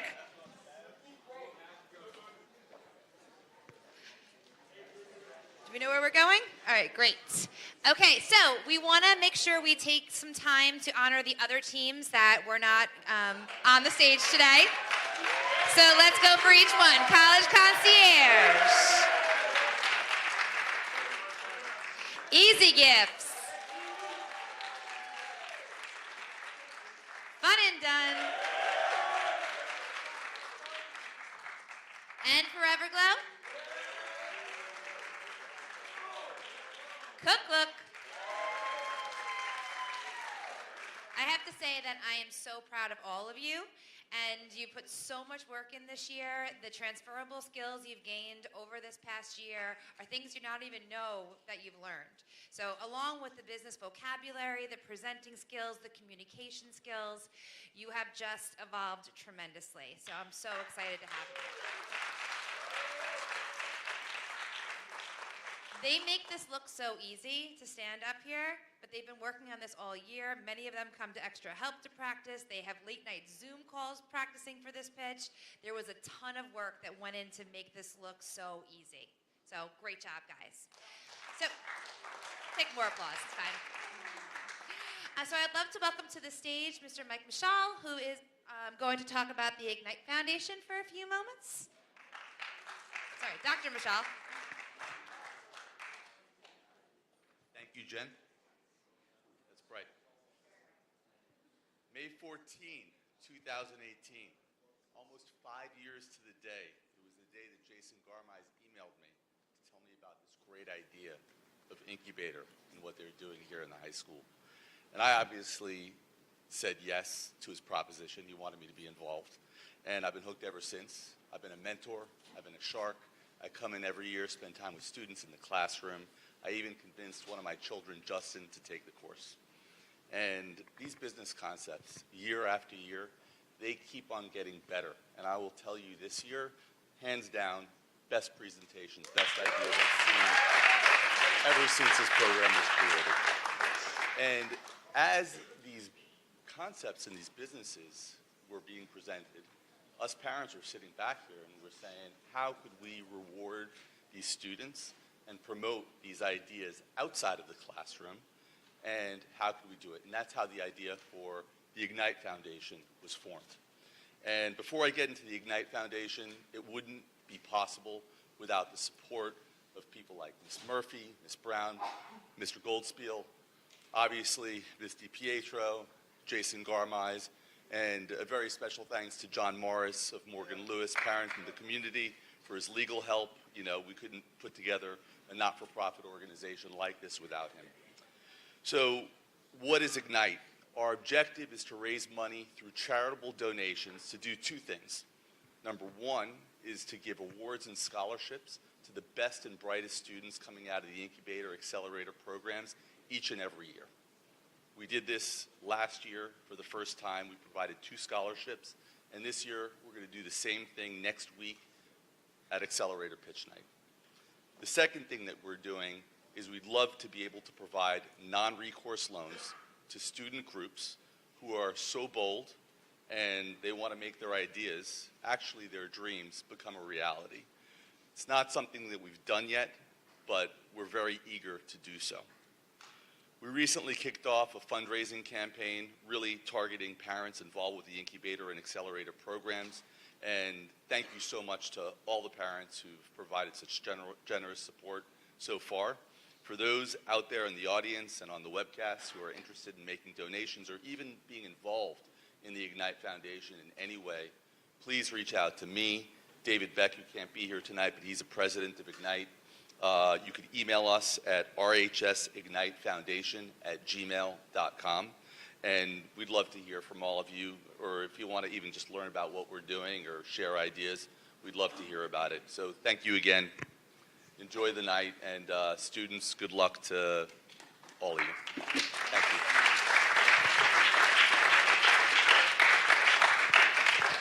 Thank you so much. As Mike just said, he's been a mentor, a coach, and a shark, and now is helping us with this Ignite Foundation. We are so, so fortunate to have a foundation that's here to support our students. So a special thank you to the Board of Education for making this possible. Again, I've already said it, I love my job. I feel so fortunate to have this and the Roslyn community to be able to have the incubator and accelerator program in it. The families, you've supported your students, getting them to mentor meetings, dealing with Zoom calls while on vacation. I so appreciate it. Thank you very much. All of our volunteers, I believe Jason already said, we've had over 40 people into the classroom. We have coaches who come in for financials, for legal, for all kinds of things, and we really appreciate it. Our students get the opportunity to hear from content experts in the field that they are studying at that time. So when we're doing a marketing unit, we'll have someone from marketing come in and teach a lesson on it, as well as give them feedback. So these students have been pitching all year long to other adults, and that's also helped them with their communication skills well beyond just pitching. The Roslyn School District, again, thank you for supporting this program. The PFA comes through for us every year with our PFA pitch. We have a huge outpouring of support from our parents, and we really appreciate that, as well as RHS Ignite and a community of support. So thank you so, so much.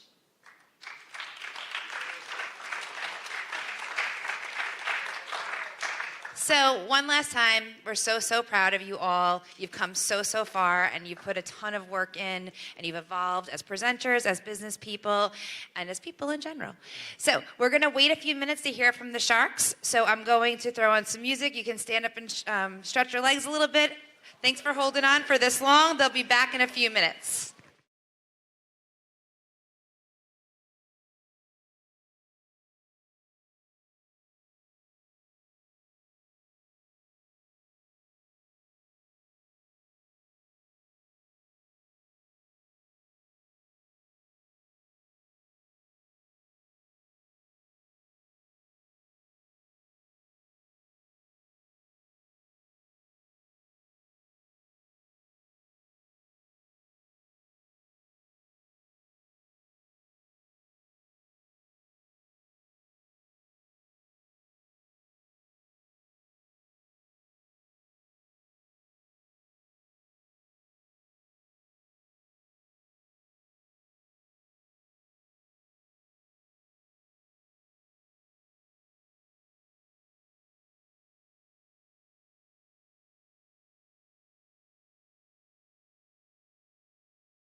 is Roslyn. Everyone gets a trophy, right?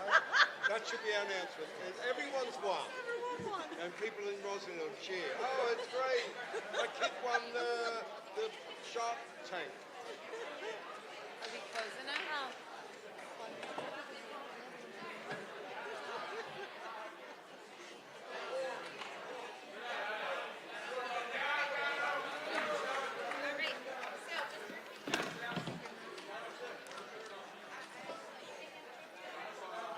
Somebody else was going to. Oh, you want me to do it? I guess I'm doing it.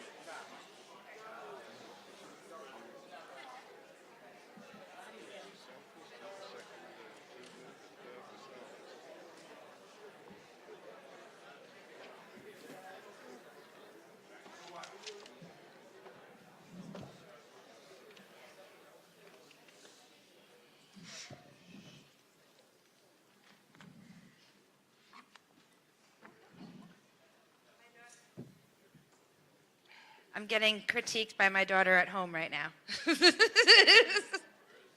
Thanks, Julia. That's really nice. Okay, so we are very excited to announce our third place winners.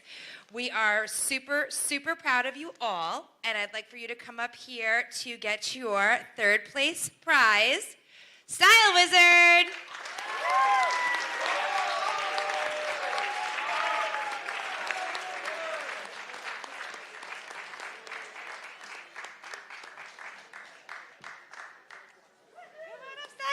Congratulations. Really, really proud of you so much. Come on over, let's take a picture. I don't think so. All right, let's take a quick photo with your thing.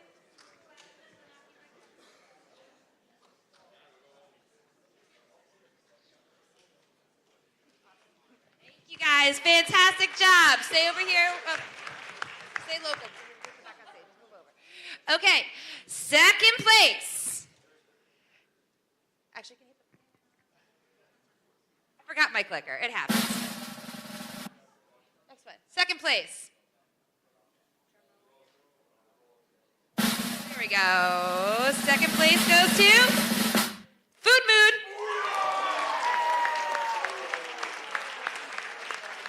Come on up and get your plaque. We'll take a picture of you guys too.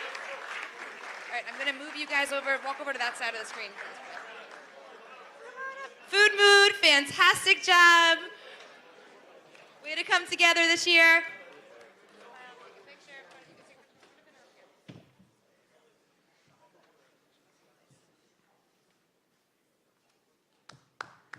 Woohoo!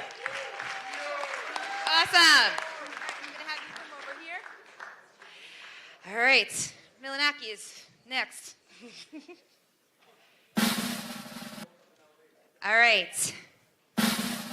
The final first place in Pitch Night Incubator goes to Selfless!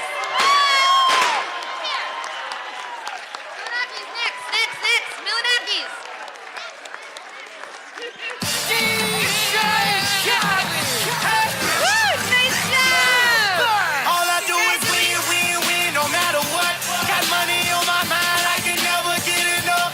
And every time I step up in the building, everybody hands go up. And they stay there, and they say yeah, and they say there.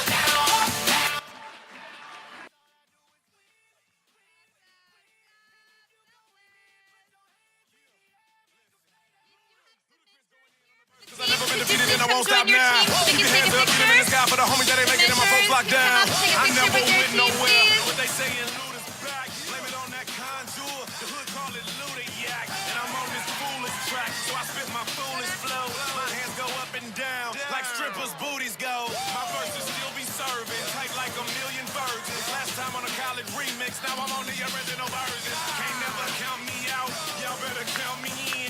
Got 20 bank accounts. All right, we just need to get the mentor.